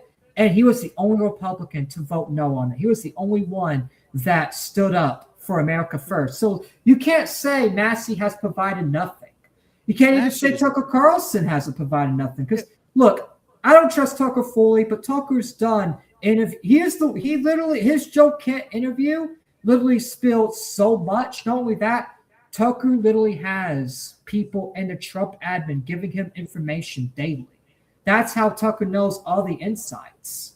So, yeah, even though I don't agree with Tucker because Tucker's going for Vance and stuff, but however, Tucker has done a lot more than this guy. Well, I just want to make it clear. You look at Massie and how his career over the past decade. He has been worn out through all of this. Does Nick Fuentes look worn out through his trials and tribulations over the past decade? Of course not. Look at the picture, right? This guy looks like he just got done fighting a huge war, a huge argument in Congress, while this guy looks like he's getting sucked off on the table. Let's face facts, guys. The rise of Ben Shapiro and the rise of Nick Fuentes are eerie in their comparisons. These are creators, content creators, who became internet personalities and political commentators. They became these things in their early years. In Ben Shapiro's case, it was in his early teens. In Nick Fuentes' case, it was when he was 15, 16, right? So a few years difference. They rise through the ranks. Ben gets pushed to the moon. Nick gets isolated and condemned, but he is also pushed by a subsection of people who love a goddamn outsider. And Lenin, the world's first communist leader, made it very clear, folks. Lenin himself said, the best way to defeat the opposition is to be in charge of it. Mm-hmm. Right? Exactly. Let's face facts. Nick Fuentes is not the man for the moment. This is a man who fights for himself, only for himself. Why is he friends with Destiny? He despises Hassan Piker, but he's friends with Destiny. Not only that, but Destiny's literally, he's literally a leftist Jew supporter. He's literally a leftist Zionist. It's like you say, don't unite with the left, don't unite with the left, but it's like you literally unite with people like Destiny. You literally friends with people like Destiny, and you allegedly sucked them off, allegedly. No, So I have a question. I have a question, guys. When does that hot, moist, smoking porn of Fuentes come out? I need some of that in my life with him and Destiny. You know, him and Hassan. When did that prime rib come out? It got buried. Prego, ass man, golden shower. Because, folks, let's face facts. Why does a man who's so right-wing live in the most left-wing city in America? How is he still alive living in Chicago? Before we get to the other clip, I want to bring up this tweet again, right? The fucking Goiper thing. And I want to ask a chat a question. And all you got to do is put a 2 or 1, right? And answer honestly, right? So, is this tweet shitting on Nick Fuentes? Type a 1 if you think this is shitting on Nick Fuentes. Type a 2 if you don't think he's shitting on Nick Fuentes or the Goipers at all. No, he doesn't know what they are. And let's face Type facts. a 1 if you think Massie's shitting on them. Type a 2 if you think that this is a lighthearted statement. Nick Fuentes had no problem with Tucker Carlson when he collaborated with Tucker Carlson. No problem. Literally, Look at that, Tucker guys. Went out and said, oh God, run home, prego ass man, golden shower, and take your DEI dog with you. But let's face facts, folks. Nick had no problem with Tucker when he was working with him, collaborating with him, and making money with him. Simple as that. Because he made a fucking killing with Tucker on that show, with the show they did together. Made a killing. This is all this motherfucker cares about. It's fame. Paycheck. He doesn't care about the message. Because if he truly cared about the message, he wouldn't be attacking people like Massie over something this petty. Let's just face facts, folks. It's great to see Robbie. Hopefully your system doesn't blow up. He apparently got a new computer. So, yeah, let's go, Robbie. What's your take on all this so far, if you have anything? I was going to say, it kind of seems like a minor jab. Yeah, it's not even a... I don't even see it as a jab. Maybe like a minor jab, maybe. Maybe. But you know what? At best, it's a minor jab. Like saying, oh, I don't know who they are. And if he actually does know who they are, you know what? That's a minor jab. Is this something worth to fucking chimp over and get personally offended over? I don't think so. It's crazy, man. All right, let's get to the last clip. And Dingy, I'll let you decide because there's 2, but I'm only gonna react to 1. So here's your options. We either react to this clip, that Nick Fuentes calls Thomas Massie monetarily green losers, basically shitting on Massie, or this one where he says he's voting for an alternative in 2028. Okay. I think the second one.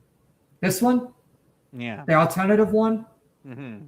All right, yeah, because I know that's probably what we're more interested in. Because I was going to react to that one, but I was like, you know what? This one seems more interesting. Because let's see, if he doesn't want us to if he doesn't want us to vote for Thomas Massie, and he doesn't want us to trust the America First Unified Party, then what's his proposition? Let's hear his proposition. Let's hear what kind of alternative he's going to vote for. An alternative. 2028, I'm not voting Rubio. I'm not voting Vance. I'm voting for an alternative. And I don't know who that's going to be. I don't know who's going to give us that. Hopefully it's somebody young, somebody handsome. That's kind of gay. Motherfucker. He's going to run himself. He can't. He's not 35. He's not 35. He's ego stroking his own penis when he says that. Someone young, someone handsome.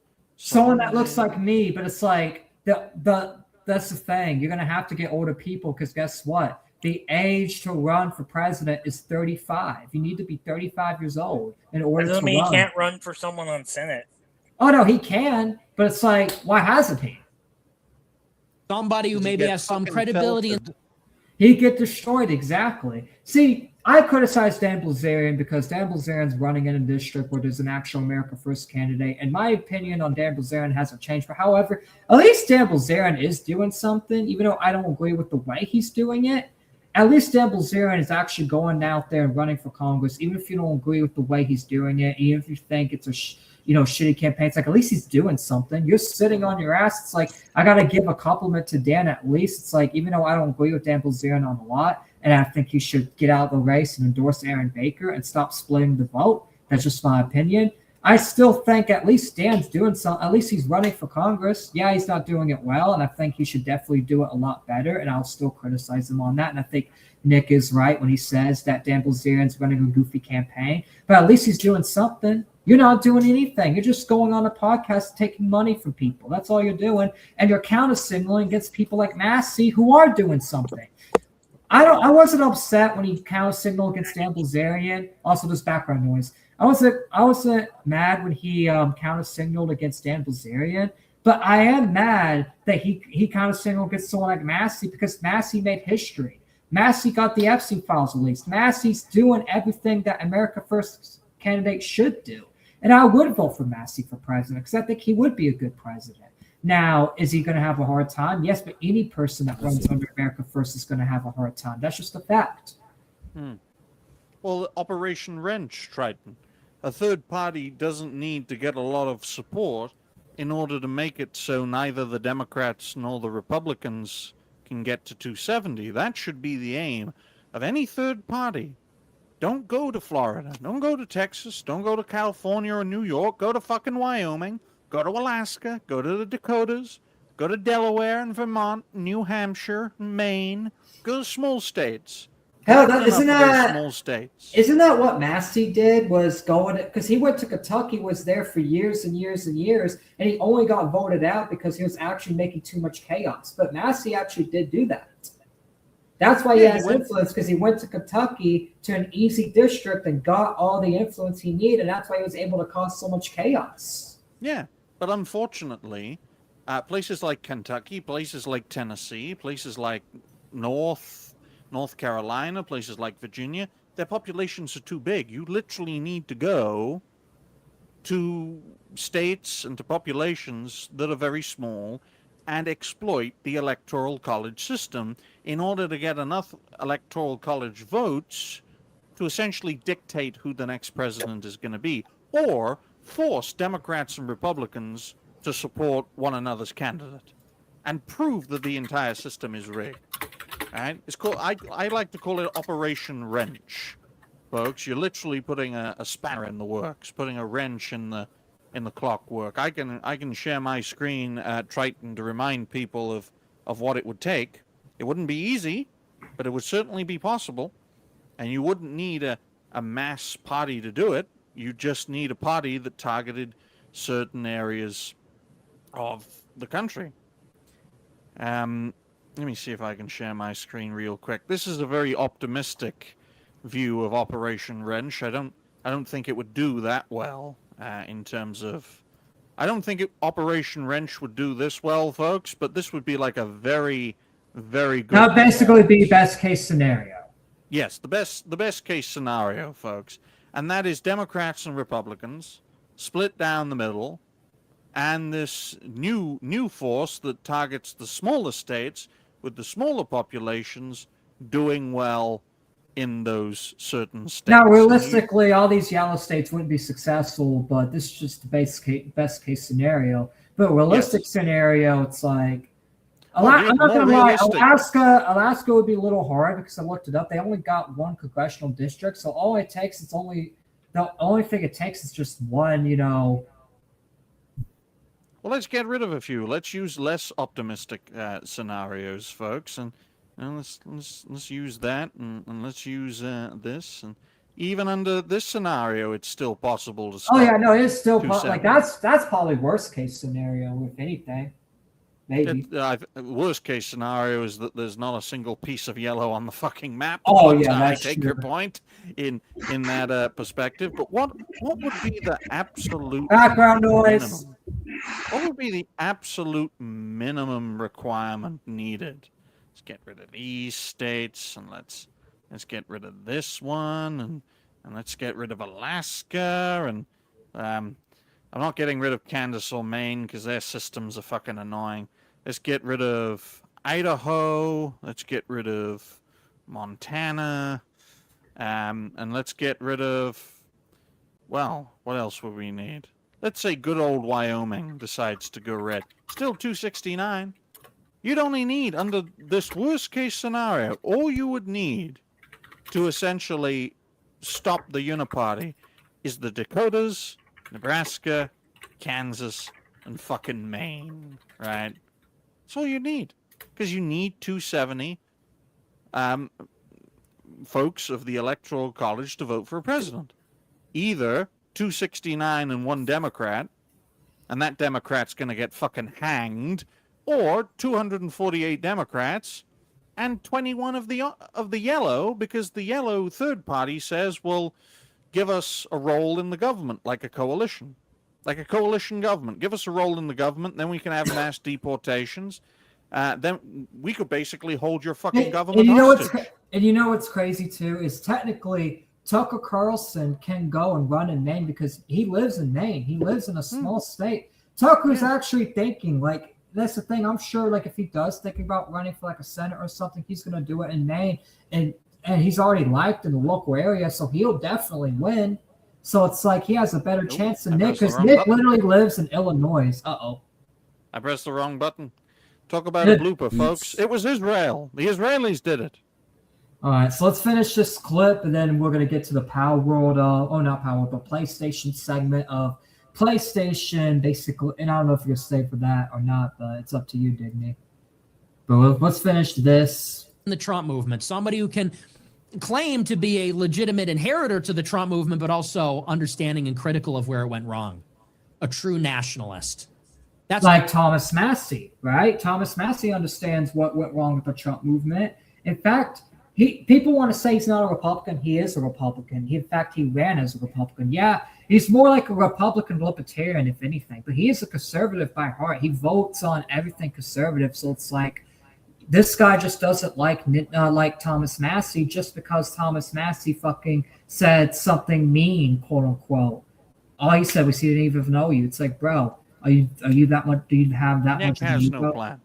Nick's plan is America burns, I make money, I go to a country that's not affected, and you can all get fucked and die. Literally, Nick literally said for all of us to vote Democrat, and then he said right after, if the Democrats win, I'm going to leave and go to another country. It's like, why are you telling us to vote Democrat then if you're just going to leave and go to another country because you think they're going to put you in jail? This is why it's like, bro, you shouldn't listen to this guy politically because he flip-flops a lot. Look, he has some good takes. I'm not saying like he's super terrible. I'm just saying it's like he says a lot of things that are just weird, odd, stupid, dumb. It's like, bro, and it needs to be called out by people like us. do we need? Not this slopulism. Get these ugly people out of my sight. Get Thomas Massie and Marjorie Greene out of my sight. Get these losers out of my sight. Oh, Thomas Massie's a loser, but he got the Epstein files released. He sacrificed his election just to cause chaos. Like, wow. Gentlemen, I have a question for everyone here. How many elections has Nick Fuentes won? None. How many men have sucked Thomas Massie's dick? None. How many men have sucked Nick Fuentes' dick? Probably one. One. At least one. And with hands that big, he's probably done a lot of dick sucking himself. Wasn't it at what's his name? Catboy Kami, I think, or something like that? Yeah, Cowboy Cammy. Yeah, he went on a Yes, the Catboy Cammy. He literally went on a date, and he literally brags about his streams sometimes. He'll literally say, I miss the Catboy era. Like, bros, literally, it's like, you're the one that's telling us Thomas Massie's a loser. Pretty sure Thomas Massie never said he missed his Catboy era. Pretty sure Thomas Massie never said he was a Catboy. Pretty sure Thomas Massie never had allegations of him sucking Destiny's dick or another dude's dick. No, it was the other way around. It's the other way around. It's like, bro, you're just But it's still gay. In fact, Thomas Massie's literally married. You're not even married, bro. You're not even married. Thomas Massie's literally married. And people want to say, oh, see, Nick Fuentes is literally 27 years old. I know people my age that are already fucking married. I know. It shocked me, to be honest. I'm like, people my age that I went to high school with that were literally kids just like 2-3 years ago already married. I know. Shocking. But people in my high school are already far more exceeding Nick Fuentes in life. It's like, bro, come on. You're 27, bro, and yet you want to sit there and talk about Massie being a fucking loser when you're not even married. You're probably, when you're Massie's age, you probably won't even be married when you're Massie's age. Let's be real.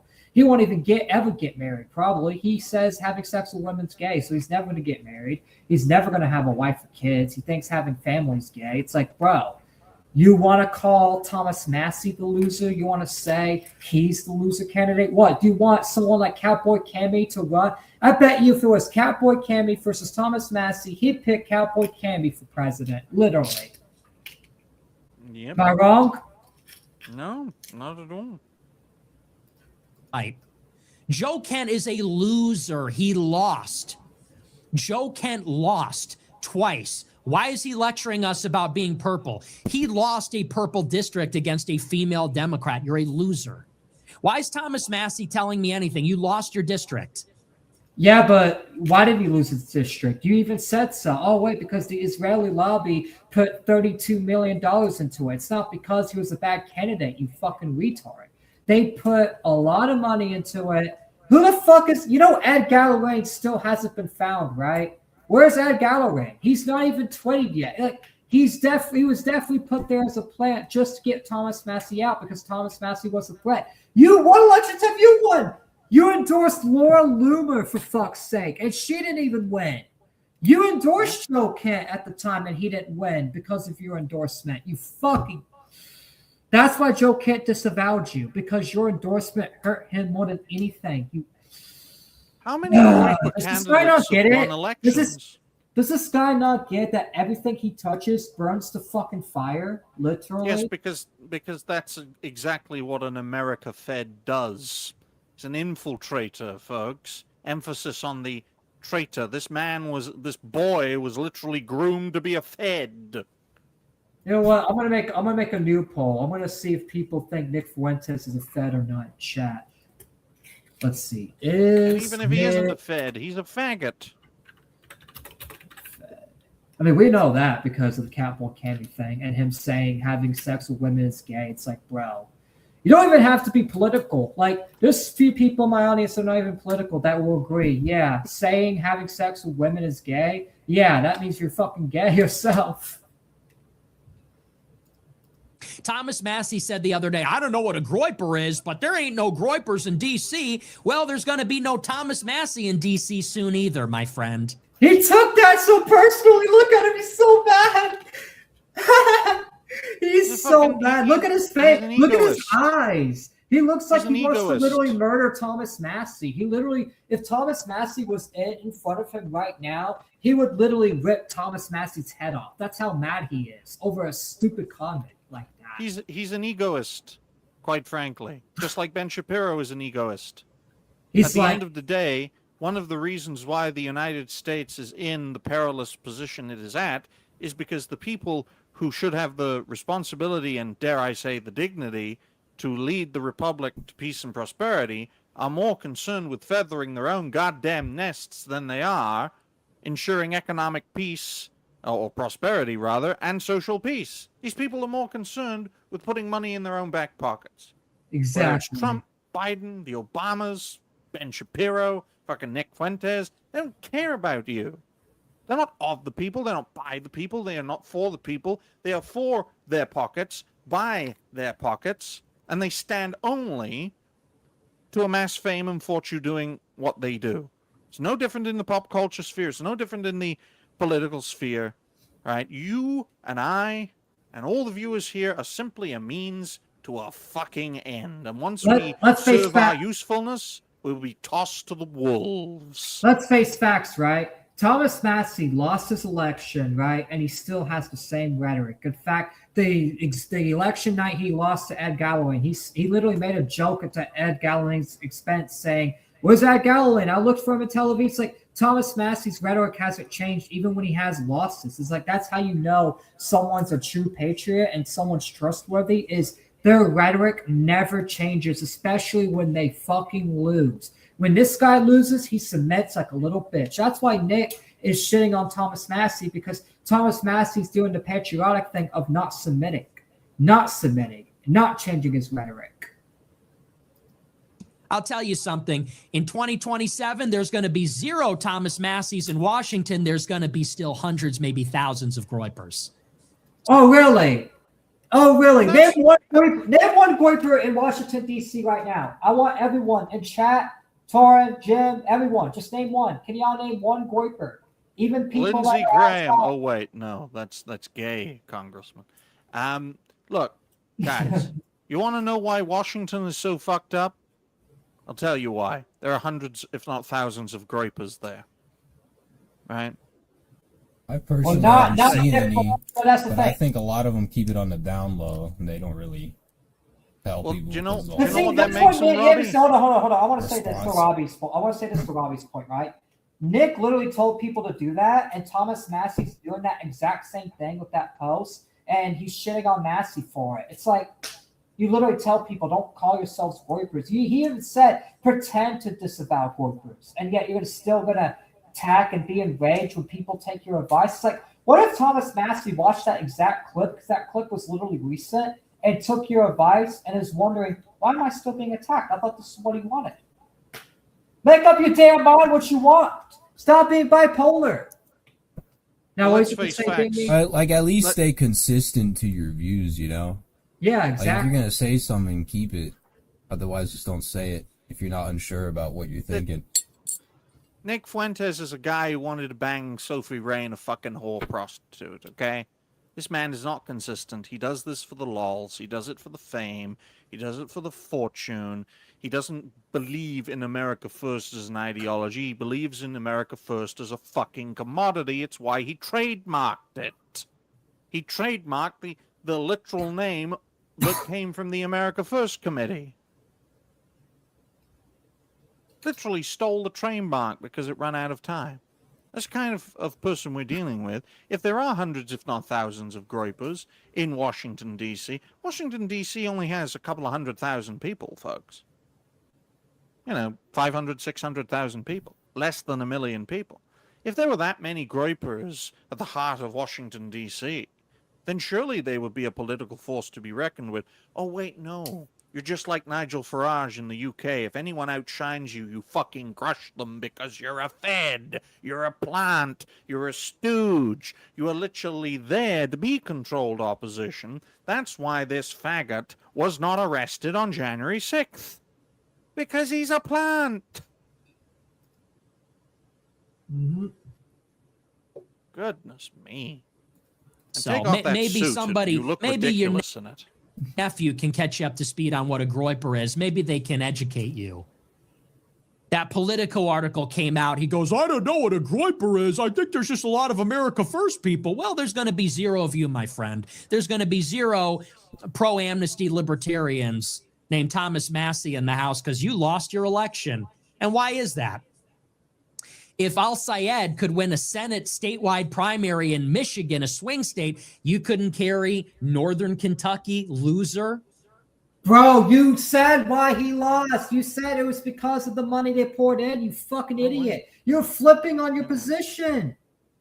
Oh my God, this guy's flipping on his position. No, Triton, you don't understand. Nick Fuentes just endorsed an Islamo commie live on his show. He endorsed. Wait, I thought you were against unity coalitions. You just praised the fucking jihadist.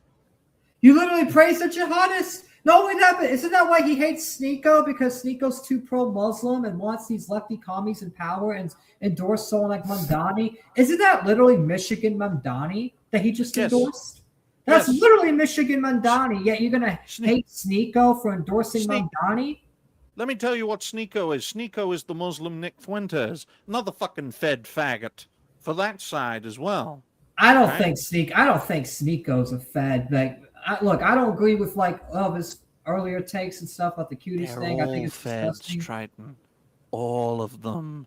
They have to. I think enter Sneeko isn't a Fed. I think he's just a retard that says anything to shock value just to get a little bit of attention. Yeah, I don't think he's a Fed, because if he was a Fed, he would be attacking Massie too. He actually defends Massie and not only that, but he's literally defending Bilzerian, a guy that fucking his campaign fucking sucks. It's like, I think Sneeko just, misinformed on some things. That's the thing. I actually do like a lot of Sneeko's latest takes, but it's just like with Nick, it's so obvious because Nick's literally ankle biting anybody that tries to do something, especially Thomas Massie. It's like, bro, you're literally ankle biting the one guy that literally says end the Fed.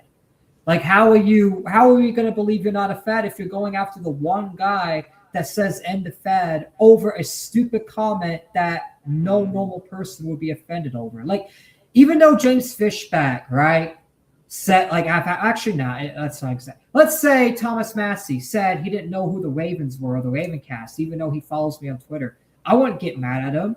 I would be mad if someone like Fishback said it, because I literally, go to his events and been on stream with him. So that would just be a little disingenuous, but I'm closer with Fishback. It's like Thomas Massie. It's like Thomas Massie and me and Nick Fuentes have the same relationship with Thomas Massie, right? He just follows us on Twitter. I don't even think he even follows Nick on Twitter, but he follows me on Twitter, right? Doesn't mean he knows everything I do. So if he said, I don't know what the Ravens were, or I don't know what Triton does, then that would kind of be true. And at the end of the day, I wouldn't get offended. I wouldn't be like, oh, I hate Thomas Massie. I'm like, okay, cool. He doesn't know what I do. So what? I'll give you another example, Triton. Anyone remember Richard Spencer? Yes. Remember when he was the most right-wing commentator out there? And turns out he was a fucking Fed leftist all along, who supported Biden and endorsed Biden. The only difference between Richard Spencer and Nick Fuentes is that Nick Fuentes is long con. Literally, he puts the con in conservative, just like Ben Shapiro did, just like Richard Spencer did, right? You know the kind of people who are actually trailblazers? They're the ones that get murdered. The JFKs, the MLKs. He even tried to fucking murder Reagan, and he ended up bowing to them anyway, especially after the Israelis gave him Alzheimer's in the late 80s. And Charlie Kirk. He was about to turn, so they killed him. So I bet you, and that's the thing too, this may sound crazy, but I bet you if Thomas Massie won his primary, or won like DC and still remained in Congress, they would kill Massie. In fact, if Massie was president and he did all the stuff he was doing now as a president, oh man, they'd kill him. They'd get rid of him instantly. Yes, because you're dealing with an institution, just like with Red China, just like with Putin's Russia, just like with any country with access to nuclear capabilities. You're dealing with a country or a governmental system that could wipe out a city with a missile. How the fuck are you supposed to stop that? You can't. Do as I say. Oh, you won't do as I say? You're threatening the system? we'll get rid of you. If your supporters still won't stop us, okay, then press the button. We're nuking a damn city. Waco on steroids, basically, folks. Yeah, that covered That's the what we Waco would thing experience. a while back in my early Ravencast days, and the government. And not only that, but here's a better example: Ruby Ridge, for example. The guy wanted to get away from the government and stuff, and yet they fucking killed his whole family and got away with it. Not only that, I think it's entrapment. Like they made him like do this sawing off shit. Like they told him to saw some shotguns and they'll buy it because he's like down bad for money or something. Yeah, they used that basically against him. Didn't give him a court notice or something. I believe it was that they didn't give him a court notice on purpose. Raided him and then killed his family. Yes, exactly. If you think the government wouldn't kill you, you're wrong. They would, and they'll cover up. They'll absolutely do it. They were even planning to do a false flag attack in this country just so they could start a war with Cuba. Like, Oh yeah, they'll Bay of Pigs they'll do it. disaster. What's the difference between the United States and the Soviet Union? The Soviet Union will be honest enough when they say they're going to kill you. It's as simple as that. That's why the Soviet Union fell to bits and the United States is still stronger than it's ever been. Is because dictatorships won't lie to you. Radicals won't lie to you. They'll tell you what they're going to fucking do. In fact, North Korea, it's like North Korea is super transparent with everything. They even admitted to executing a guy for just falling asleep in the meeting. They said it's unproductive. We don't need pieces of shit like that in our cabinet. They literally admit to killing people for just falling asleep in the meetings, and they post it on social media on purpose so they know the outsiders, hey, we're not playing around. We're more tougher than you. Kim Jong-un literally brags about it. He's like, look. I mean, he even killed his own uncle with a flamethrower, allegedly. Exactly. You know what Kim Jong-un said a while back? He said, you know what's the difference between North Korea and the United States? We actually do the corruption in your face while you guys hide behind morals. Kim Jong-un admits to not having any morals. He even says so. He says, I'm a leader. I'm not a moral carrier. It's like, look, obviously he's a piece of shit, and I'm not endorsing him by any means, but I'm just saying it's just the truth. Well, the way it's going, folks, especially with the population crisis, North Korea will defeat South Korea because in 100 years there won't be any South Koreans left just because of the population. I just want to make it very clear, folks, I'm going to support a politician that will execute a corrupt politician while using an anti-aircraft gun on that corrupt politician. I say based. And Marjorie Taylor Greene, she's pro-Trump, she's anti-Trump, she's against Kevin McCarthy, she's sucking his dick. Remember that little episode? Remember when Marjorie Taylor Greene said, cheers to joining the swamp? Hey, at least she's not gay like you. Like, you pretend to be a conservative. You call gay people faggots, that's the thing. Obviously, people want to be gay. That's their own business. But it's like, don't pretend you're not gay, but then do gay shit. At least Marjorie Taylor Greene is being a straight Christian white woman, even though she may be doing unholy things. It's like, yeah, that's a separate conversation. But it's like, at least she's true to her sexuality, unlike you. At least she's sucking a dude off and not banging another chick or banging some lesbian chick. Hey, breaking news, Triton. Marjorie Taylor Greene is a modern American white woman. Wow, what a condemnation by Nick Fuentes. See, he's literally shitting on her for being a he's literally shitting on her for being a modern white woman. It's like, bro, at least she's a normal white girl. I'm like, you're not even a normal white man. He's not even white.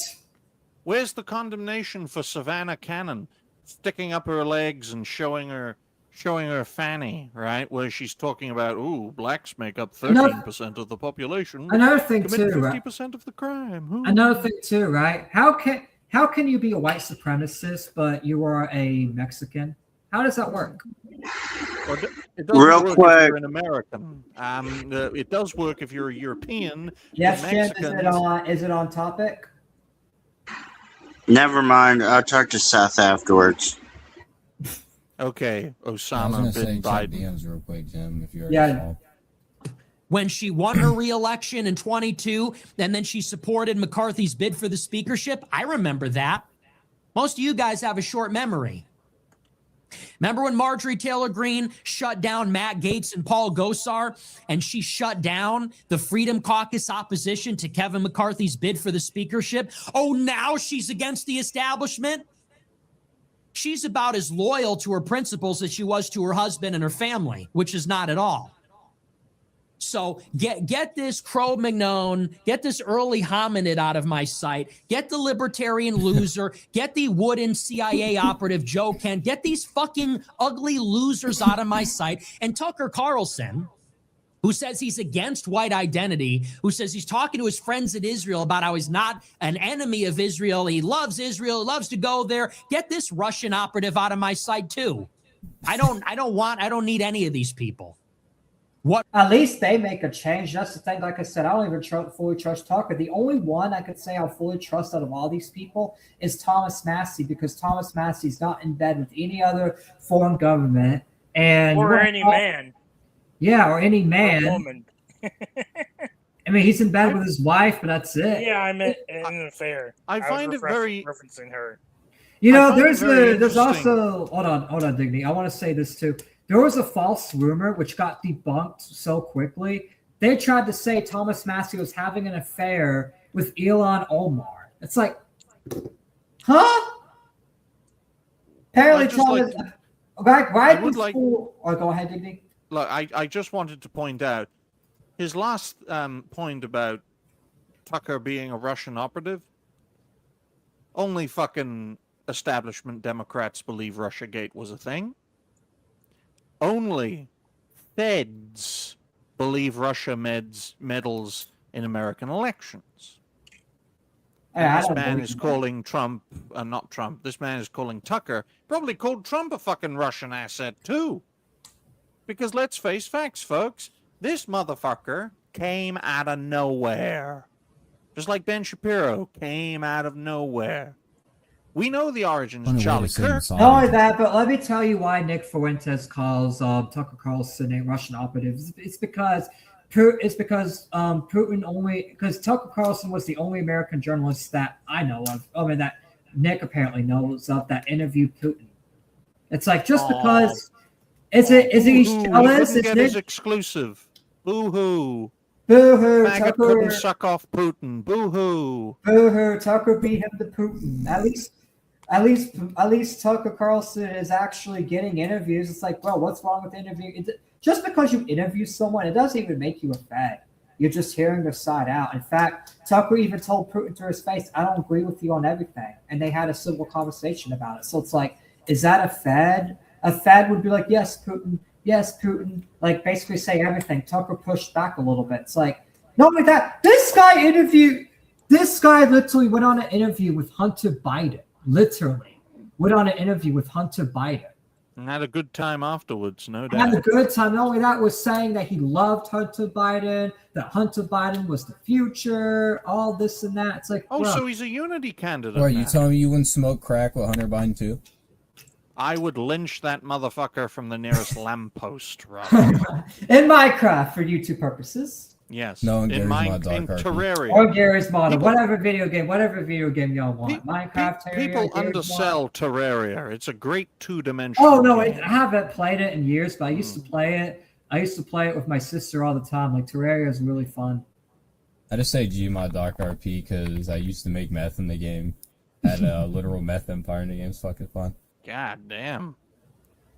I love Dark RP. I just wish most of the servers weren't ruined by pay to win. But back on to what we were talking about. Sure. Yeah.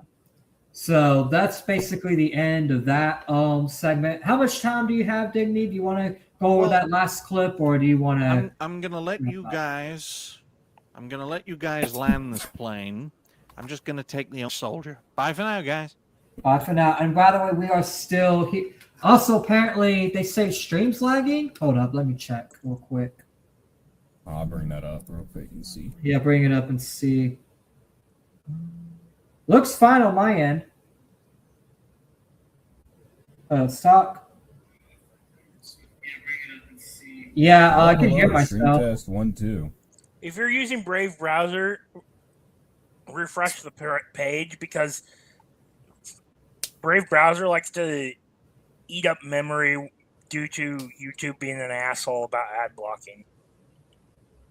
It works for me. Yeah, it works Oh, for me Brave too. right now. Maybe it's Oh a no, I've got like Brave browser to like eat up like 1.4 gigabytes of memory after I've been on a stream for a while. Or watching a stream for a while. Let me ask what browser he's using because it's mainly Legends Crew. Is anyone else having problems? Like, can y'all hear me? Type of one if y'all can hear me. Type of one. Let me know if y'all can. Oh, we back? Okay, so maybe it was just a short lag. All right. Could have been your end, or maybe a stream delay or something. I mean, to be fair, it was storming, but Digny basically, damn, James Fishback's live with Paul Reiner. Should we check that out real quick? No. No. Yeah, let's just check it out real quick, and then we'll get on to the other segment. No. I'm gonna check that out really quick, just to see what's going on with that. Actually, yeah, let's just check. Actually, you know what? We can react to it hold on, let me. Fuck it. We'll check it out real quick. See if there's anything. Oh no, my gallons.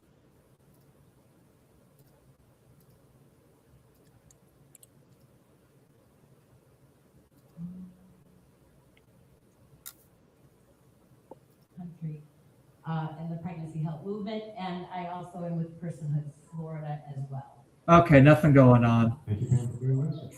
All right, so now we'll probably look at clips or something tomorrow, something about it. So now we're gonna get to our last. Actually, before then, Tristan wants to come on and talk about his radio show real quick. And I'll put that as a video.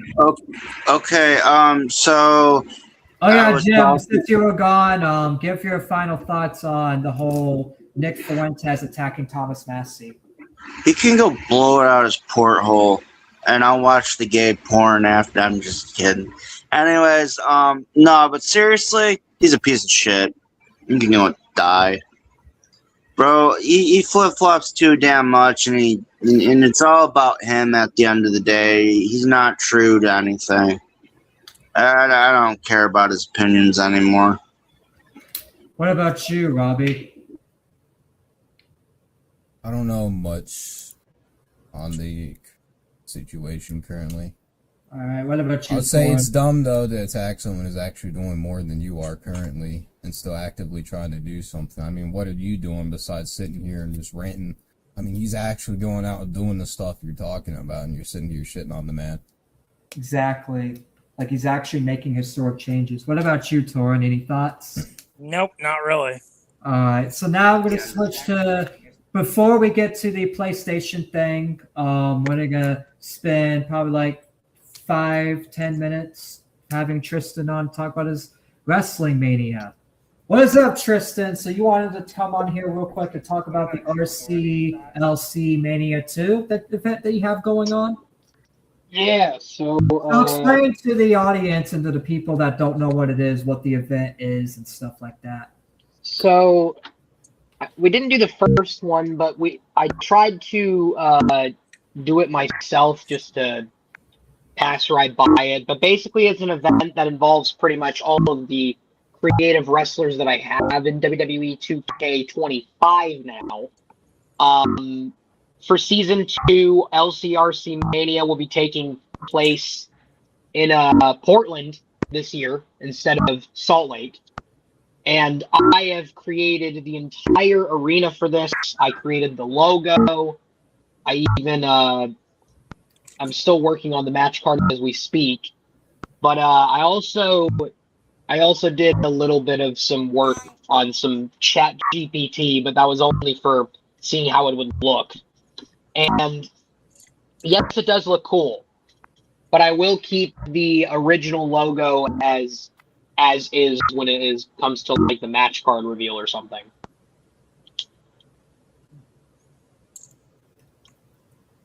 But the event itself is not only for actual people that exist within not only the Raven cast but also the Legends crew. But it's also other creative wrestlers that are involved. So, for example, Slick Silva, which is a wrestler that I have that Triton has seen, will probably be involved in this event. A couple other different people as well. I mean, I can confirm to this now. Triton is for sure going to be at this event, and I'm sure he will confirm that himself now. Yeah, I will be at this event. In fact, I'll be fighting in this event as well. So we'll see if I end up winning the championship or not. Well, I'm that pretty does sure a actually. few other people like Jim. Did you put Jim in the event too? Well, we'll see what happens. There's the LCRC Rumble 2 to also confirm. Because last year, this actually even confirms it, Triton was the winner of last year's Rumble, which does confirm he has an opportunity at the LCRC Championship. That's really interesting. See, I do win events. See, I actually do stuff unlike Nick Fuentes, but I just do wrestling. But no, all seriousness. Is this like a IRL meetup event or just it's like a thing with It's this, CPU versus CPU stuff. Yeah, CPU basically. Sometimes. Which I wouldn't mind doing like an in-person one too. Like after these CPU events, we promote them, get it, working and stuff. Yeah. Like an IRL. I always like doing aftermath interviews of certain things, because then that works too. Because a lot of what happens, especially with the current season that I'm doing, that I'm not really recording, I'm kind of just posting highlights of it, which you can follow my Instagram at my WWE 2K Universe, that has every single thing that is involved with not only this event, but other events as well. I plan to really make this become a reality when WrestleMania comes around, which slowly but surely is coming up, but it will be there. And I'm really excited for it because that's the thing. Even though like the first Mania event didn't really get, like, we did do a little bit of it, and the little bit of it we did do, having a good time with it, So it's like, hopefully we end up doing a full-on event. It's just sometimes real life gets, hits us, and that's why, we couldn't do the first event, because real life hit both me and Tristan really hard, so we couldn't be able to do it. But now that, the March for America is over, and I'm not really, focusing on much, and I'll basically, be good for like, till basically New Year's, it's like we can do this multiple wrestling events, and we can actually, get it done. True that. I do have lots of interesting things for season 2, and I do have send me your Instagram link and your YouTube channel link and any other links you want me to share, and I'll put it in the chat. All right, let me get that. I'm just gonna wait until I'm off the stream just to do it. I think I might be able to. Actually, give me a second. I'm in. If you need to wait till you're off the stream, then I'll just do it, because we'll be covering another segment after this. Right. I don't want to. So no, you're good. You're good. Like, I'll have plenty of time for people to go check it out. That's what I meant. Big fire. If you're curious about anything else, I'm here to answer. Because there's a lot of events, and there are some things that I did kind of mess up on, but I will change that when we get closer to season 2. But that's for another discussion at another time. Yeah. So I'm just trying to figure out questions I have, because you basically answered a lot of it in private that I had. You're good. When would this event be taking place? Okay, so I would say for LCRC Mania 2, depending on when I get season 1 up and finished, which I have King of the Ring coming up, then I also have this Race Against Time event, which, by the way, I think I definitely will try to do a stream for, by the way, guys, so we can do season 1 have some events that are filmed for season 1. So if we do Race Against Time, it will have an importance. So you guys can actually understand the story of what's happening.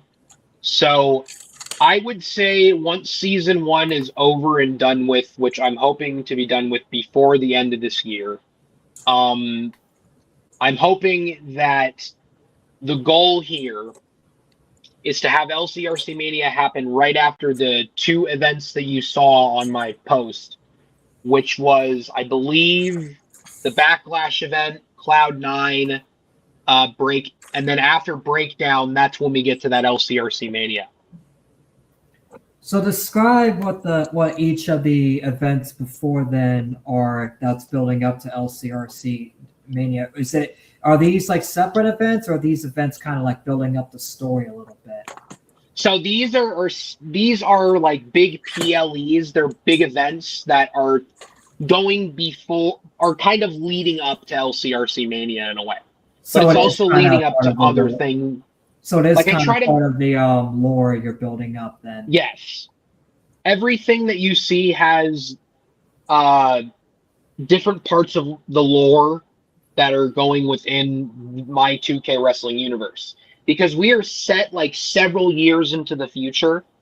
The WrestleMania that's coming up is WrestleMania 55. While it's at the WrestleMania 40 arena, we're years into the future, and we've got a lot of newer stars that want to prove themselves, that have a chance to like really make a name for themselves. So, for example, the current WWE United States champion, Zayn, has been holding the championship not for too long, but he's actually proving to a lot of different people that he belongs in this division, just like anybody else who would be fighting for any other title, like the Intercontinental title, the World title, all of these things that you see.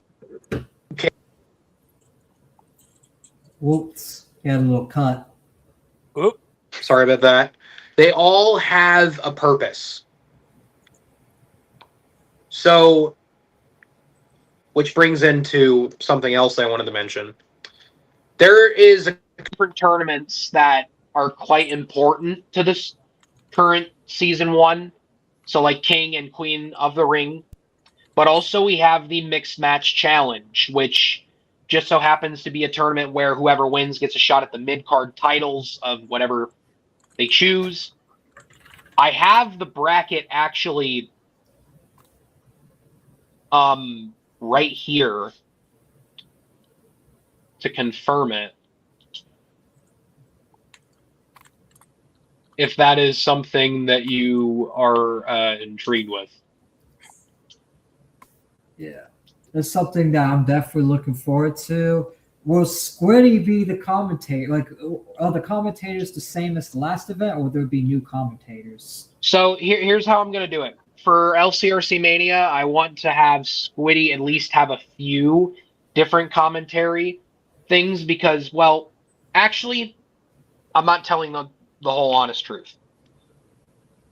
What's happening after season 1 is over and done with, Squiddy will be doing his own thing, but that is as far as I'm going to explain. Okay. Because it does kind of spoil into WrestleMania. But Squiddy, when we get into season 1, like King of the Ring and stuff like that, Squiddy's going to make his return. He's going to basically join back with Henry. And I have some plans from there to set up something quite interesting once I am off the stream that I will explain off camera with Triton, because it is something I think he will definitely take an interest in. But there's also Night of Champions, which is currently the big event that I'm really pushing towards at the moment.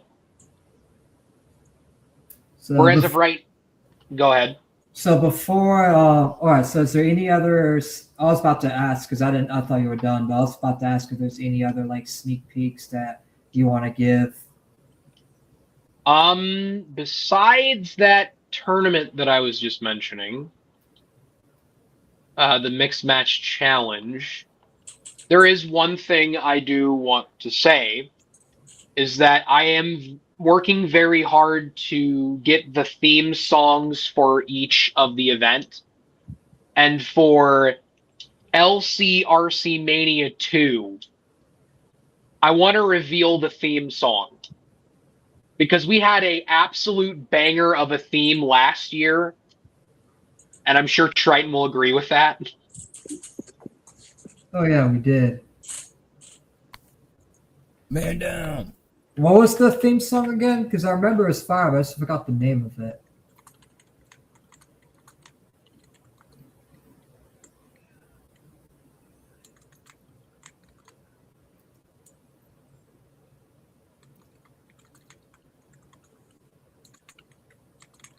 Yeah. Is there anything else? Horrible thing. Sorry, dead air, dead air. Is there anything else? Any other sneak peeks you want to give, Tristan? Did you lose connection? Uh-oh, Wi-Fi must have fucked with him. Y'all can hear me, right? Hello? Yeah. Right. Sorry, Tristan's just not responding, so I just want to make sure I'm good on my end. Oh, he'll be back, maybe. Give him a sec. And if not, then we can go ahead and get to the other segment.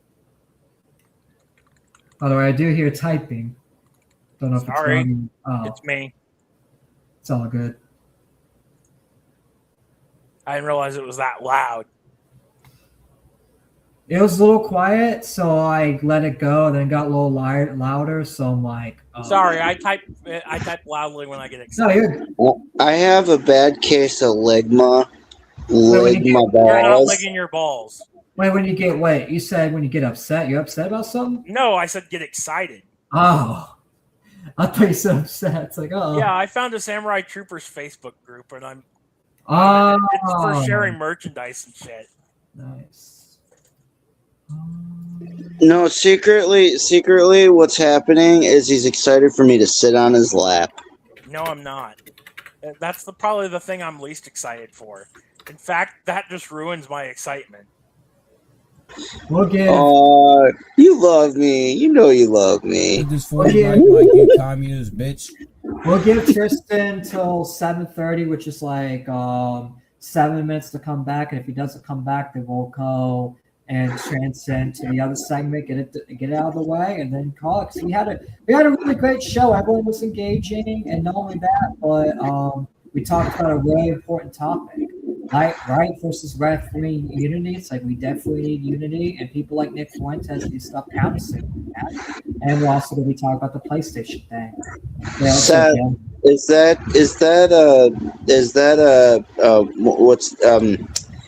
Stalker? Is that Stalker? No, it's Gary's mod. Being hunted by swarms. It's the game that he said being earlier. Hunted by your mom. Wait, no, I'm not. There's some awesome rock music too. I don't know if it's from Dead Space, but this is fucking awesome. So yeah. All right. So I'll just mumble, but yeah, that's the thing. We had good topics. Today. In fact, we'll have the PlayStation thing because PlayStation just cannot accept that people are done with consoles. They're just done with it. They rather have Steam and PC games, and they're mad about it. It's like it's your fault that they don't even want to play consoles because you and Microsoft suck. Let's just be real. It's overpriced, and why the fuck are we gonna buy that shit when PC's way cheaper, Steam's way cheaper? Not only that, but you don't need a Game Pass to play your fucking games. You don't have to constantly spend money to constantly play fucking games. You can just play games. Once you buy them, you have them forever. Like Power World. Since I bought Power World, I'll probably have Power World in my library forever. I have all these other games like Streets of Rage 4 and all these other games in my library forever. It's like, bro, with that, so you have to do the Game Pass over and over and over and over. Over.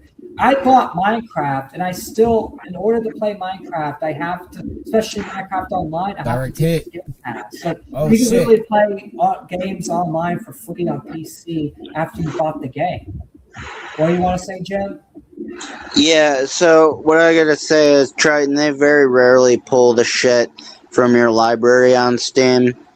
I think the only time they can do it is if it's an online game to begin with, and if the servers go down completely, what the Yeah, but they're not developers gonna will do. charge you over and over and over again.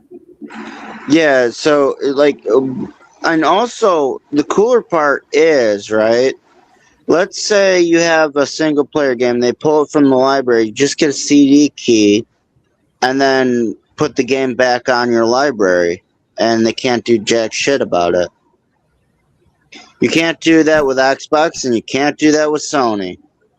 Can't even do it with Nintendo. No. Once it's gone, it's gone. Should we I wait think on, anyone should be able to do anything with the hardware they own. should we wait on Chungus to come back, or should we start the other segment? Because I don't know if he's coming back or not. It's been a while. The other segment's about Sony, correct? PlayStation for Tenga's latest video. Okay. There's my crash. Uh-oh. That sucks. All right, I'm gonna go ahead. We're gonna go ahead and get this last segment there, just because I think Tristan had to. I mean, I think Chungus had to say everything he wanted to say anyway. So I'm gonna go ahead and yeah, go ahead and get this segment. So ladies and gentlemen, we're about to get into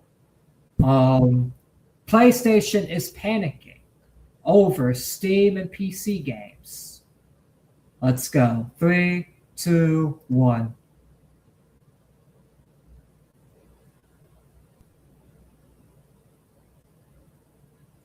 Oh, muted. So it turns out not only is Sony absolutely ripping off its entire consumer base and making everybody look like fools, but they're also laughing at your faces about it. Yes, Scarface style. A few years back when Sony went to the FTC to complain about Microsoft's acquisition of Blizzard and Activision, everything that was discussed in that courtroom, every complaint, every worry Sony had was actually a premonition of exactly what they were planning to do to the entire gaming industry. Only 10 times worse than anything they claimed Microsoft would do. And unless their plans are thwarted... Oh, right? Tristan said he's coming back. I mean, not Oda coming back, but him saying that right after I get the segment up. Hold up. We'll just go back. I'll do a physics mod real quick. Good thing we're only 43 minutes in, so it's not a big deal. So we could just Wait till like the 1 hour marks and see what happens, I say.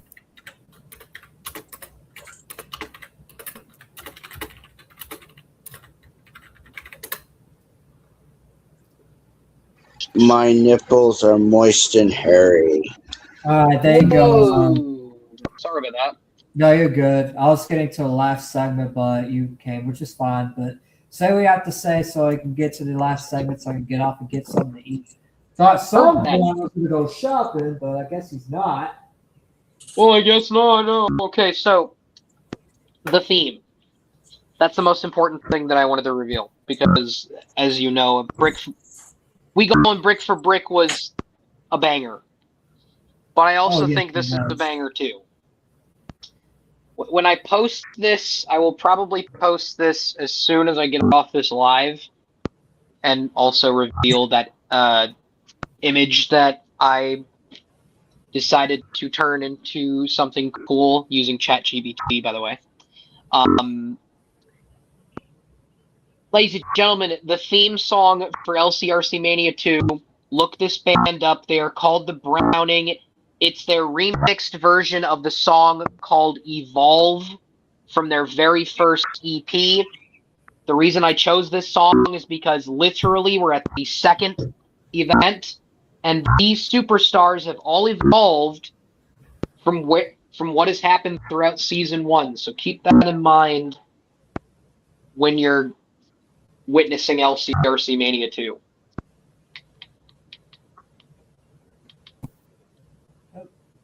Fair enough. So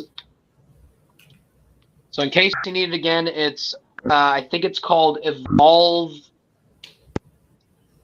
Remixed, maybe. I'm not sure. It has a weird art with it. I would play it, but I don't know if it's copyright or not, so I'm not. I don't know. Like, I don't care for copyright claims, but some of them, like, outright copy strike down, and I do plan on clipping multiple segments, including the, LCRC one. Heard that. In fact, I'll probably just share the post to you after you get to this ending segment here. Yeah, which I'm probably gonna. No need to rush you, which we could definitely schedule more like reveals and stuff. But I'm probably gonna get to the other segment just because I have been on almost 3 hours, and if I wasn't hungry, I would be on longer. But I'm getting hungry. I understand. If we're all gonna go back into the lounge or something, just let me know. Oh yeah, I'll be in the lounge like on my way to get something to eat, so I'll ping you there. Big fire. Appreciate you coming on to talk about the LCRC thing. I'll make sure to clip that whole segment to a video and send you the video so that we get more promotion on it. I'm really looking forward to it. Also, I don't know. You want to stay for the PlayStation segment, or do you have to get off? I can stay. I don't mind. I'm actually just working on some of the arenas for Season 2, actually, as we're speaking. No, mute your mic, please. Oh yeah, you're beep boop bop bopping. Oh. Wait, is that what I'm doing? Yeah, whatever you're talking about. Shit. Beep boop boop beep. Yeah, you're sorry. Boop boop. Every time you talk. Sorry. I don't know what the hell's happening. You're good. Just hit the mute button. All right, but you can stay though. That is just you have to do what Jim does and mute and unmute whenever you're talking. Sounds like someone's playing a bass in his background every time he tries to talk. I know, it does sound like that. All right. Now I'm going to go ahead, pull up the last segment, and let's go ahead and get into this, which I know Chungus will probably be interested in this topic because he is a gamer too. So let's go ahead and get into it. 3, 2, 1. Free talker, please. So it turns out not only is Sony absolutely ripping off its entire consumer base and making everybody look like fools, but they're also laughing at your faces about it. Yes, Scarface style. A few years back when Sony went to the FTC to complain about Microsoft's acquisition of Blizzard and Activision, everything that was discussed in that courtroom, every complaint, every worry Sony had was actually a premonition of exactly what they were planning to do to the entire gaming industry. Only 10 times worse than anything they claimed Microsoft would do. And unless their plans are thwarted right now... It's so hypocritical to call out Microsoft for doing all that, but then you do it 10 times worse years later. Just like with the console thing, too. They're like, oh, they're ending gaming by making everything digital. But then a few years later, they make everything digital, too. It's like, bro, you guys have no standards. You guys are not consistent at all. You guys call out Microsoft, but then end up doing what Microsoft does years later. And you know what's even funnier? Microsoft is now doing what they did earlier. They're still supporting the download model. However, they're actually giving you an option to buy a physical game disc and then download the content off the disc onto your hard drive. So they're even doing better than Sony. Sony's just straight up fucking making everything digital, something that they criticized Microsoft 4 years ago. We could be seeing the very end of hardware There's ownership. their hypocrisy right there. Sony did this years ago when the Xbox One was out. This very video. Also, your mouth is a little... Sorry, I'm eating. No, you're good. I'm just trolling you. Man down. Collapse of the AAA industry even sooner than anyone had ever expected. The irony here being that it's at Sony's hands when they claimed this is what Microsoft would have done. And it all begins here. Sony expects to receive $500 million in compensation for tariffs in the United States. 70% of that amount has already been collected. During a recent teleconference with investors and analysts, Sony addressed the topic of additional tariffs it had paid in the U.S. before they were canceled.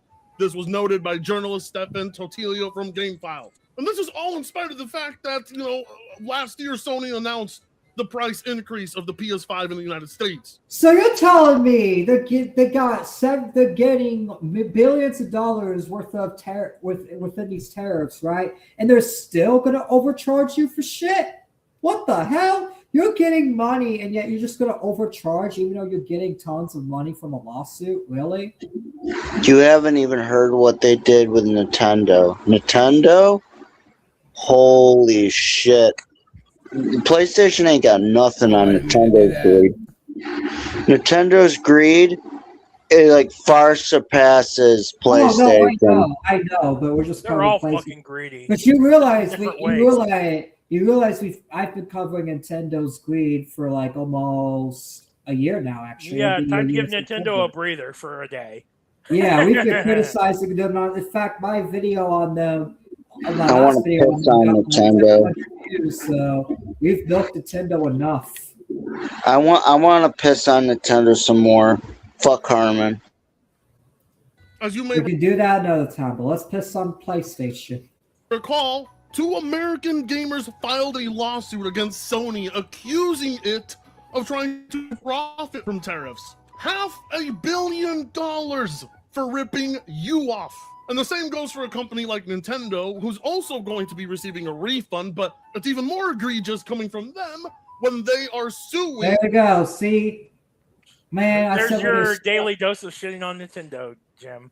There you go. Fatenga did it for you. Seems like Fatenga is super anti-Nintendo to the point where even when he's not talking about them, he still brings them up, which is it's fair because they deserve the shit. They deserve to be shot on because they are a greedy company.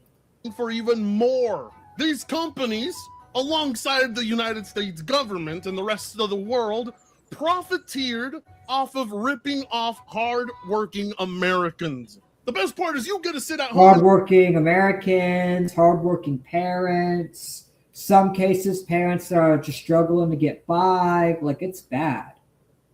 You don't get anything. You overpaid as the company set whatever price was necessary to make ends meet, and then they received a nice fat bag of cash at the end of it. At your expense, mind you. I don't know realistically how anybody could view Sony as a good guy in this scenario, as I'm not even sure how any of this works. I don't understand how any company is owed money when not a single... I don't know why Sony and Nintendo are owed money and even getting this money. It's like, bro, you guys are overpricing. In fact, you guys should be losing money because you're overpricing. You should be sued and you should be owed to pay the people back. But that's the thing. The reason why they're not going to be sued is because the courts favor them. And not only that, but they have billions of dollars to just buy the way out. That's what they do. They buy their way out every time. One of them actually lost any. This is even more criminal than the Wall Street bailout. Each gaming corporation you can think of, Sony, Microsoft, Nintendo, they are all receiving more than just a bailout. They're outright receiving compensation for making video gaming unaffordable. And yes, Sony is the worst offender here because they're the #1 gaming company, I've been told, globally. And before you ask, no, Sony did not mention sharing refunds with its consumer base, or at least compensating them for anything. The best thing they did for you was remove all those digital movies you purchased from them. You know what the best part is that... Imagine removing something that you purchased from them, from your library, just because you want to. It's like, what the fuck? Tariffs were not even the reason why these console prices rose to $700, $800, or why subscription services went up, or peripherals, or why Sony is killing physical media. Globally, tariffs impacted Sony less than the RAM crisis. How this company is able to receive a generous refund for having done absolutely nothing for the consumer is beyond. That is a really good question. Also, how do we understand products? Yeah, that's the question I was talking about. I know. I'm going to read it. How do we understand why products decrease in quality as they increase in price? Do you want to answer it or you want me to? Yeah, either one. I don't care. No, you can answer if you want. It's because these companies are driven by greed and they've lost what actually makes the products good. They've lost sight of it. Exactly. They lost sight of it. And not only that, but you could tell what is worth the price when you get something and yet you're not even allowed to download it forever. Like they overpriced these movies, but yet they just took away the movies just like that. It's like, bro, you don't even get these stuff forever. Not only that, but you also have to pay time and time again for the Game Pass over and over and over again. It's not even a one-time purchase with these people. They want all your money. They want all the money in your pocket. They fucking want. And it's not just gaming companies that are doing the whole subscription-based thing. You got people like Adobe who are doing it too. All these companies are doing it. It's no longer a one-time purchase and you're done. They want to keep milking you for cash. Exactly. On me. Now, before anybody wants to cry about, well, the RAM crisis, Sony has secured enough RAM, according to them, to at least meet the needs of the PS5 sales up until 2027. It's not like Sony is suffering here, although I really wish they would, because the lingo here at this channel is suffer corporation, suffer entity. Oh, he's definitely got that from the Ralph mail. Man, all these people inspired by Ethan Ralph. Just admit it. See, he's friends with the Kino Casino, but the suffer doesn't come from Kino Casino. It comes from Ethan Ralph. So give the Ralph mail some credit, bitch. For whatever group is pissing off for But no, you are right, though. These companies do need to suffer because they are making the consumers suffer by overpricing their shit and making people buy their shitty products time and time again and overpricing over shit. They don't just make it a one-time purchase. They want all your money, so they need to suffer for that. They need to suffer for scamming motherfuckers. They need to suffer for this shit. These gaming companies do need to suffer. Of the week. And you need to give credit where credit's due. Suffer came from Ethan Ralph. But Sony, right now, is about to receive the highest amount of console sales for this generation when the $100 Grand Theft Auto 6 drops. Triton Righteous knows about Raphael being an endless creator of memes. If I ever get Discord, I'll be in there, but I'm too busy with work, bro. It's all good. If you don't use Discord and stuff, you just need to follow Twitter or something. But if you do get a Discord and you do want to join, then that is up to your discretion and you're welcome to come in. Just make sure you're 18 plus, obviously, because As it's been rumored, GTA 6 has reported. Because it is a little edgy there, because it is, we do interactive sector commentary. You know how edgy people get. Reportedly surpassed 50 million pre-orders, generating an estimated $4+ billion in revenue before launch. You see, Sony has the perfect crutch. It's all good. You could still, be in chat, follow Twitter, whatever. Like, Discord's not the only thing. I just put it in there for people that do have it. Set up for them. Yeah, you're all right. Like, I know, but that's the thing. I've been around and I see who actually creates stuff, and Raphael's the one that creates a lot of the funny memes, and it's true. And people like Fratanga and Keto, even like people, they claim to hate Ralph, but it's like you use his own voice. You use his own memes. It's like, bro, don't use his memes if you don't like him. That simple. GTA 6. Unfortunately for us, the average consumer that has been programmed to run in a hamster wheel infinitely to generate all the resources these companies would ever need will be unable to say no. At the end of the day, the only people who can cause this entire market to crash are not doing their part. I mean, I know I am. It's quite easy for me to say no, but I'm just built different, If you can't tell, my structure was designed to be able to pound tortas and hop border walls and drink infinite amounts of modelos. Most people. I like how he's playing into the border hopping meme.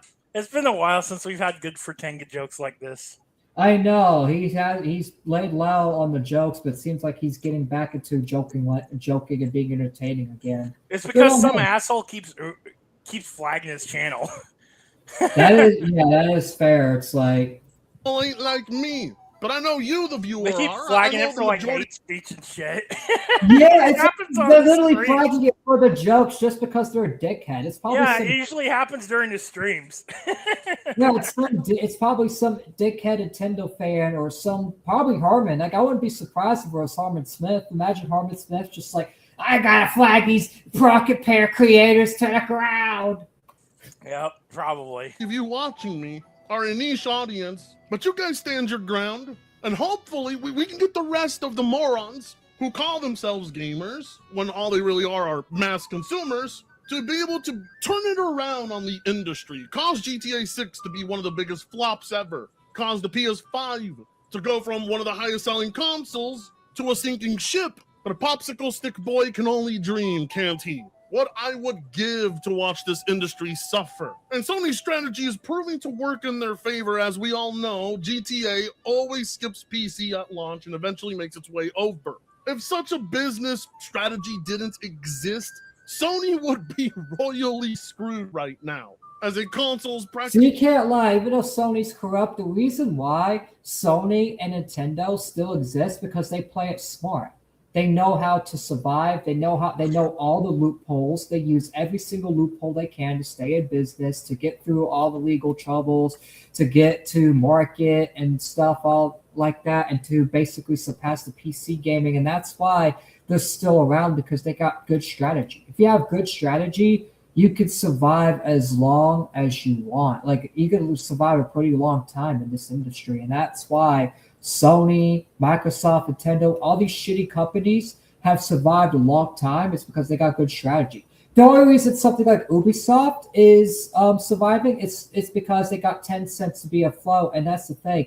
If Sony or Nintendo went that low, like Ubisoft, to the point where they need a bailout, they'll have a 10-cent-like company buy them out and bail them out so they can exist forever. So sorry to the few Fortega fans that are watching this that are thinking Sony and Nintendo are going to be gone in 10 years. No, they'll still be around. Their reputations will be ruined, but they're still going to be around. Later, dude. Oh, you're saying goodbye to us on the stream. All right, take care, man. Take care, Maximilian Spurg. Thanks for watching. Mandatory, depending on how fast progress on that PS5 emulation makes. And they're leveraging this against their own consumers, who at one point were... You too, man. We'll be streaming next Sunday, 5 p.m. EST, so see you there. ...opting to switch to PC, but now Sony's coming out, taking full advantage, saying absurdities like this. Sony says its product is more affordable than high-end PC gaming. It's a bold strategy, Cotton. Let's see if it pays off for them. During a recent earnings call, Sony's chief financial officer noted that discs are not the only factor distinguishing PlayStation from PC, and emphasized that their product is more affordable than high-end systems. Since Sony officially announced the end of production for PlayStation disc games in 2028, fans have eagerly awaited the company's response regarding this decision. Sony has finally addressed the strong views expressed by its user base, but has made it clear that they will not be reversing their decision. The company then reiterated its belief that discs are not a significant factor that distinguishes its console from a PC. You know what? They are a factor. They were literally the only factor. What are the factors? If it's not the disc, what are the factors? What makes you different and better than a PC? Can anyone name anything? I don't know. Do I just need to do the chirping sound? Okay, now. What did you ask? I said, is there any, since PlayStation got rid of the fucking disc and physical copies of games, is there really any difference or anything that's better for a PlayStation over a PC? Is there really anything different? No, but that all depends on the person's preference, but either way, no. Yeah, which, and I know it depends on people's preferences, but from my preference and from a lot of people's preference, I feel like it's definitely 90% of people's preferences that it's not, different. Because it's just that's the thing. If you're an actual gamer, you can be like, not only that, but what made consoles special, at least for me, was them actually, having physical copies of games. And that's what made it special. Now they took it away. It's like, what's special about a console? I could literally just get the same games on PC. The only thing that's different, it's like they have some exclusive games on consoles, and that's really it. That's probably the only difference I can really point out is, oh yeah, they got exclusive games that you can't play on PC because they're only exclusive to Xbox or Sony because of a behind-the-scenes deal. But other than that, that's all you got. That's Sony's issue, not my problem. Yes, they actually said that. Sony actually had the audacity to come out and say that. There's a clip going around where Sony doubles down and tries to defend their decision. But what's news to me is that little tidbit. Physical media is like the only reason to own a console. Even a hardcore PC master race elitist like me, going strong for 10 plus years, has to admit the advantage of console gaming was physical media, because then it gave us PC gamers something to rip. Because that means people can put their boxes on shelves or whatever that gay shit they do is. Personally, I like sex. Yes, it's nice. So I try not to keep too many games on my shelf. Nick Fuentes says having sex with women's gay, so When, the tortas come over. Not to mention, them walking would wobble and cause all of those boxes to fall off the shelves anyway. This effectively means console users are going to lose the ability to resell their purchased games, which of course will lead to the downfall of the secondhand market, eliminating thousands of jobs, eliminating a giant market, and limiting consumers to one sole provider, digitally, Sony. See, we're at a point where Sony is ignoring a crucial aspect of their console pricing. Yes, it's quote-unquote more affordable than, high-end PC gaming. But how much more affordable? That's the part that they're completely ignoring. We're nearing $1,000 for consoles. $1,000 and no form of physical media. And solely one place to purchase your games. This makes console gaming the worst possible option for a gamer looking to get into this hobby. Once you start reaching the $1,000 mark or nearing it, you are not too off from mid-range PCs, which provide infinitely more options and security for gamers with upgrade paths and a variety of places to purchase your games, and of course, the neat ability to do a little thing we call piracy. Ho! We are the pirates who don't do anything. We just stay home and lay around. Sony does not want people switching to PC. They are desperate because they know that they have made consoles the least appealing option. Long gone are the days where these were affordable entry. switch to PC, guys. You guys would have a lot better time gaming. To the gamers that are confused or that need wisdom, my personal wisdom is switch to PC, bro. Don't get consoles. The console era was good in the 2000s, but now that PC's infinite better, it's like might as well just switch there. Level boxes. Sony is now exclusively selling to the highest paying consumers. It's over for the little man. And they want you to think that they are giving you a much better option than PC gaming. But like I said, a mid-range PC at this point has significantly more to offer you than any console on the market. Like, you have no idea how much this has awakened my inner PC elitist. I'm forgetting the days where I used to have to explain this to people, beat it over their heads. Whatever little advantage Sony once had with the PS5 or any console manufacturer with their consoles is now gone. There is no room left to argue. You don't have exclusives anymore, and if you do, you went from something like 500 plus exclusives from previous console generations down to like a mere 10 exclusives for the PS5. You no longer will have physical media to brag about. You'll no longer have the price advantage. You'll no longer have used games. At which point, why would anybody buy a console? If you're gonna go all digital, everybody knows PC gaming is where it's at. Spotted by WCCF Tech during a... Yeah, exactly, because PC gaming is like just the best digital option there is. So even Steam's like a second option. It's like, or like a Steam Deck. It's like the consoles thing's just not what it used to be anymore. Recent earnings call, Sony's CFO Lin Tao was asked by Goldman Sachs analyst Minami Haas how the company plans to differentiate PlayStation from PCs, especially as physical discs are disappearing. Tao responded, "We don't agree that the disc is the factor to differentiate from the press." The CFO added that PCs offer certain West Beret that are wrong-tiered, while PlayStation strengths lie in providing curated content. Oh yes, thank you, Sony, for that curated content. Thank you for giving gamers less options. That's what they mean when they say curated content. Like, let's be realistic here. There is no advantage. The PlayStation 5 has significantly less to play than a PC. Any mid-range PC, hell, even potato PCs. Like, they couldn't even downplay PC gaming no matter how hard they tried.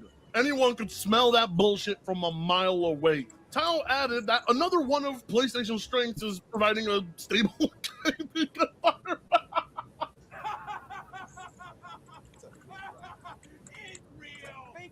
Oh yeah, such a stable gaming environment when PSN was down and nobody could access their digital games. Or that stable environment where people lost all of their digital movie purchases. Or that stable environment that you have to pay money monthly to use. The average free service on most PC clients, doesn't matter what any single console peasant out there says, the medium is being pushed by PC gaming more than any other platform. There is simply more games on the PC platform. Yeah, there's more games, and not only that, but you don't have to buy a stupid Game Pass to play the games over and over and over again. And once you buy the games, you're allowed to play online. You don't have to keep buying this stupid Game Pass over and over and over again. That's one of the reasons I made the big switch from console to PCs. I was pretty much tired over paying $80 a year, bare minimum, or $120 if you're paying $10 a month, just to play online. Like, yeah, you're already providing the internet, you've already paid for the console, and you already paid for the games. Now you got to pay another fee just to play online. No, and not only that, but it's not even permanent. It's a temporary, like, few months, like a month pass, depending what pass you get. It's not even permanent, so you have to keep paying that same fee over and over and over and over again just to play online. But with PC, once you have it, oh man, you could play online. You don't have to pay a fee again. Like this shit on my camera right now. Look, I click find multiplayer game. I can connect to any of these servers free. No, I don't have to pay a dime. Exactly. Same here on my PC. It's like, I don't got to pay a dime for this either. In fact, I've been playing more games lately just because I don't have to pay a dime for a stupid Game Pass.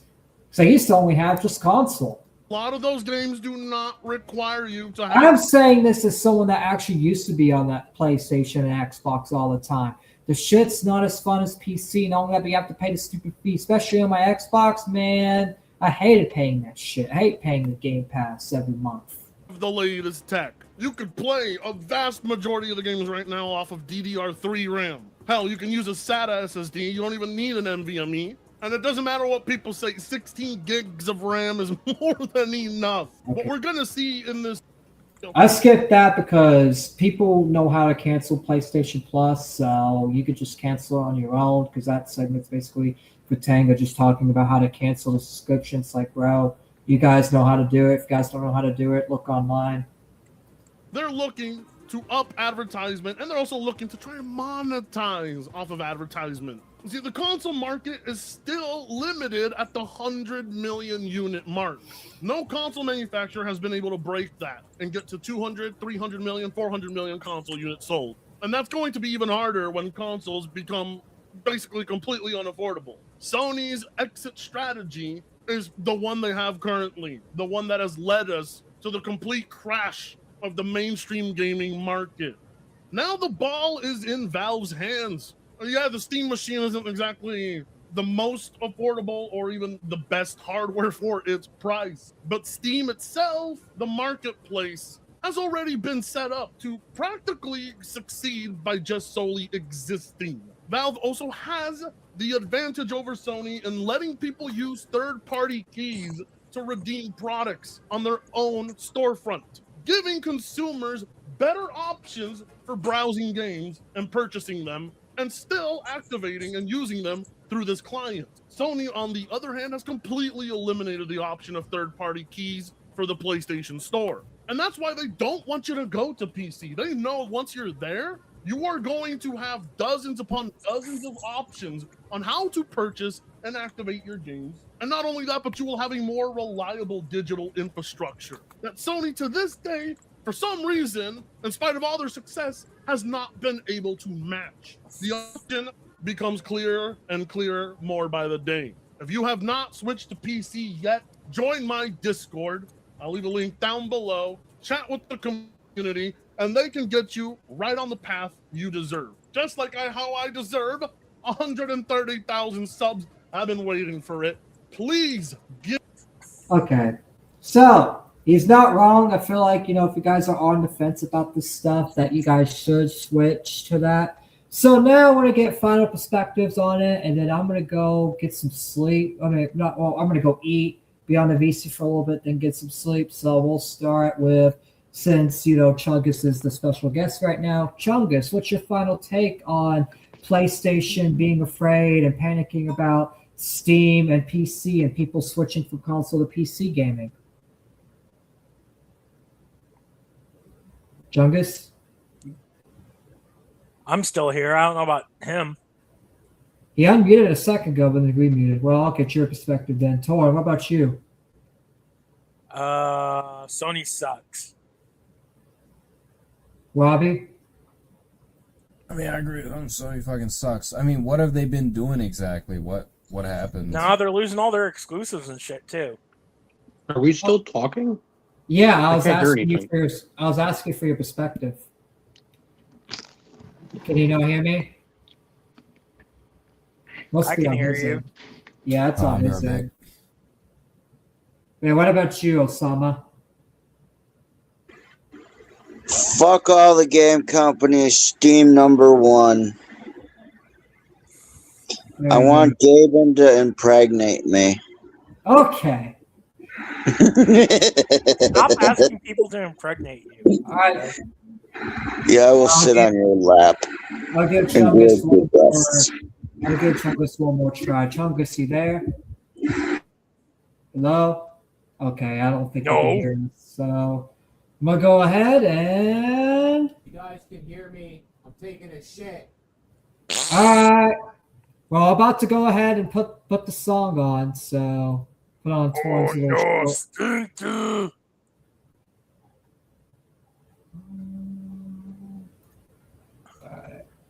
But yeah, thank y'all for watching. If y'all enjoyed the show, make sure you hit the like button, subscribe, turn on notifications so you guys never miss an upload. And yeah, hold up. And if you guys enjoyed if y'all hit like button, subscribe, all that, and we'll see. Oh wait, Tristan. Oh wait, Chungus. Hello? I can't hear anybody. That's the weird part. I have Can no you hear idea me what's now? going on. Can you hear me now? We can hear him, but I don't think he can hear us. Oh. Whatever. I'll just end this. Hello? Hello, can you hear me now? Hello? I can hear you. I don't know about him. I'm asking him. All right, whatever. I'm just gonna fucking end the song. All right, Yeah, guys. I'll talk on the Discord. See you guys there. I'll see you guys later.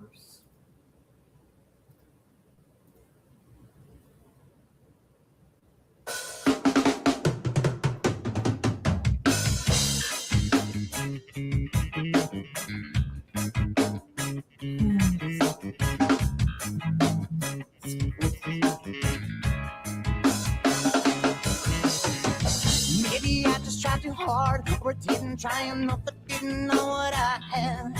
But I really messed it up this time, and Okay. Got my headphone connected again. Let's see if that works. You'll make up your mind, 'cause I'm pressing forward, but stuck on empty, and I'm running out of time. Leave me cold, leave me stranded, leave me broken, empty-handed, leave me nothing, or leave whatever. But baby, promise me you'll never leave me all alone if you go. Can you guys hear me at all? No sense thinking I'd be depending on a Join the Discord. We're having the song play. all alone if you go. I gotta know. No sense thinking I'd be depending on a long lost love that walks down. You're never gonna leave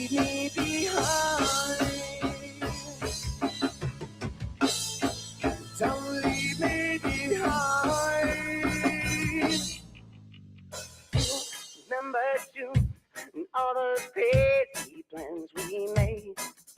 A campfire on a sunset lit beach. It could be so great. But watch out when I open my mouth, 'cause I'm causing all the doubt, and I should practice what to say. 'Cause I barely made it up this time, and now you need a break. So leave me cold, leave me stranded, leave me broken, empty-handed, leave me nothing, I'll leave whatever. But baby, promise me you'll never leave me all alone. If you go, I gotta know. No sense thinking I'd be depending on the long last long that watch out. You're never gonna leave me all alone. If you go, I gotta know. No sense thinking I'd be depending on a long last love that walked out. You're never gonna leave me behind. Don't leave me behind.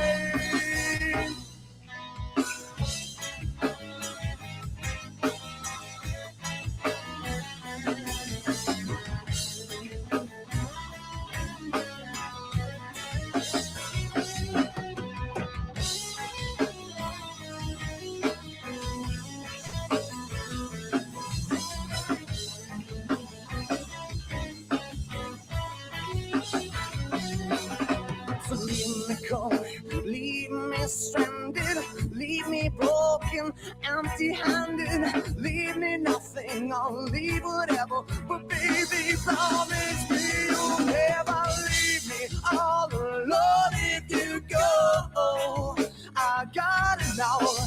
No sense thinking I'd be depending on a long last love that walked out. You're never gonna leave me all alone. If you go, I gotta know. No sense thinking I'd be depending on a long last love that walked out. You're never gonna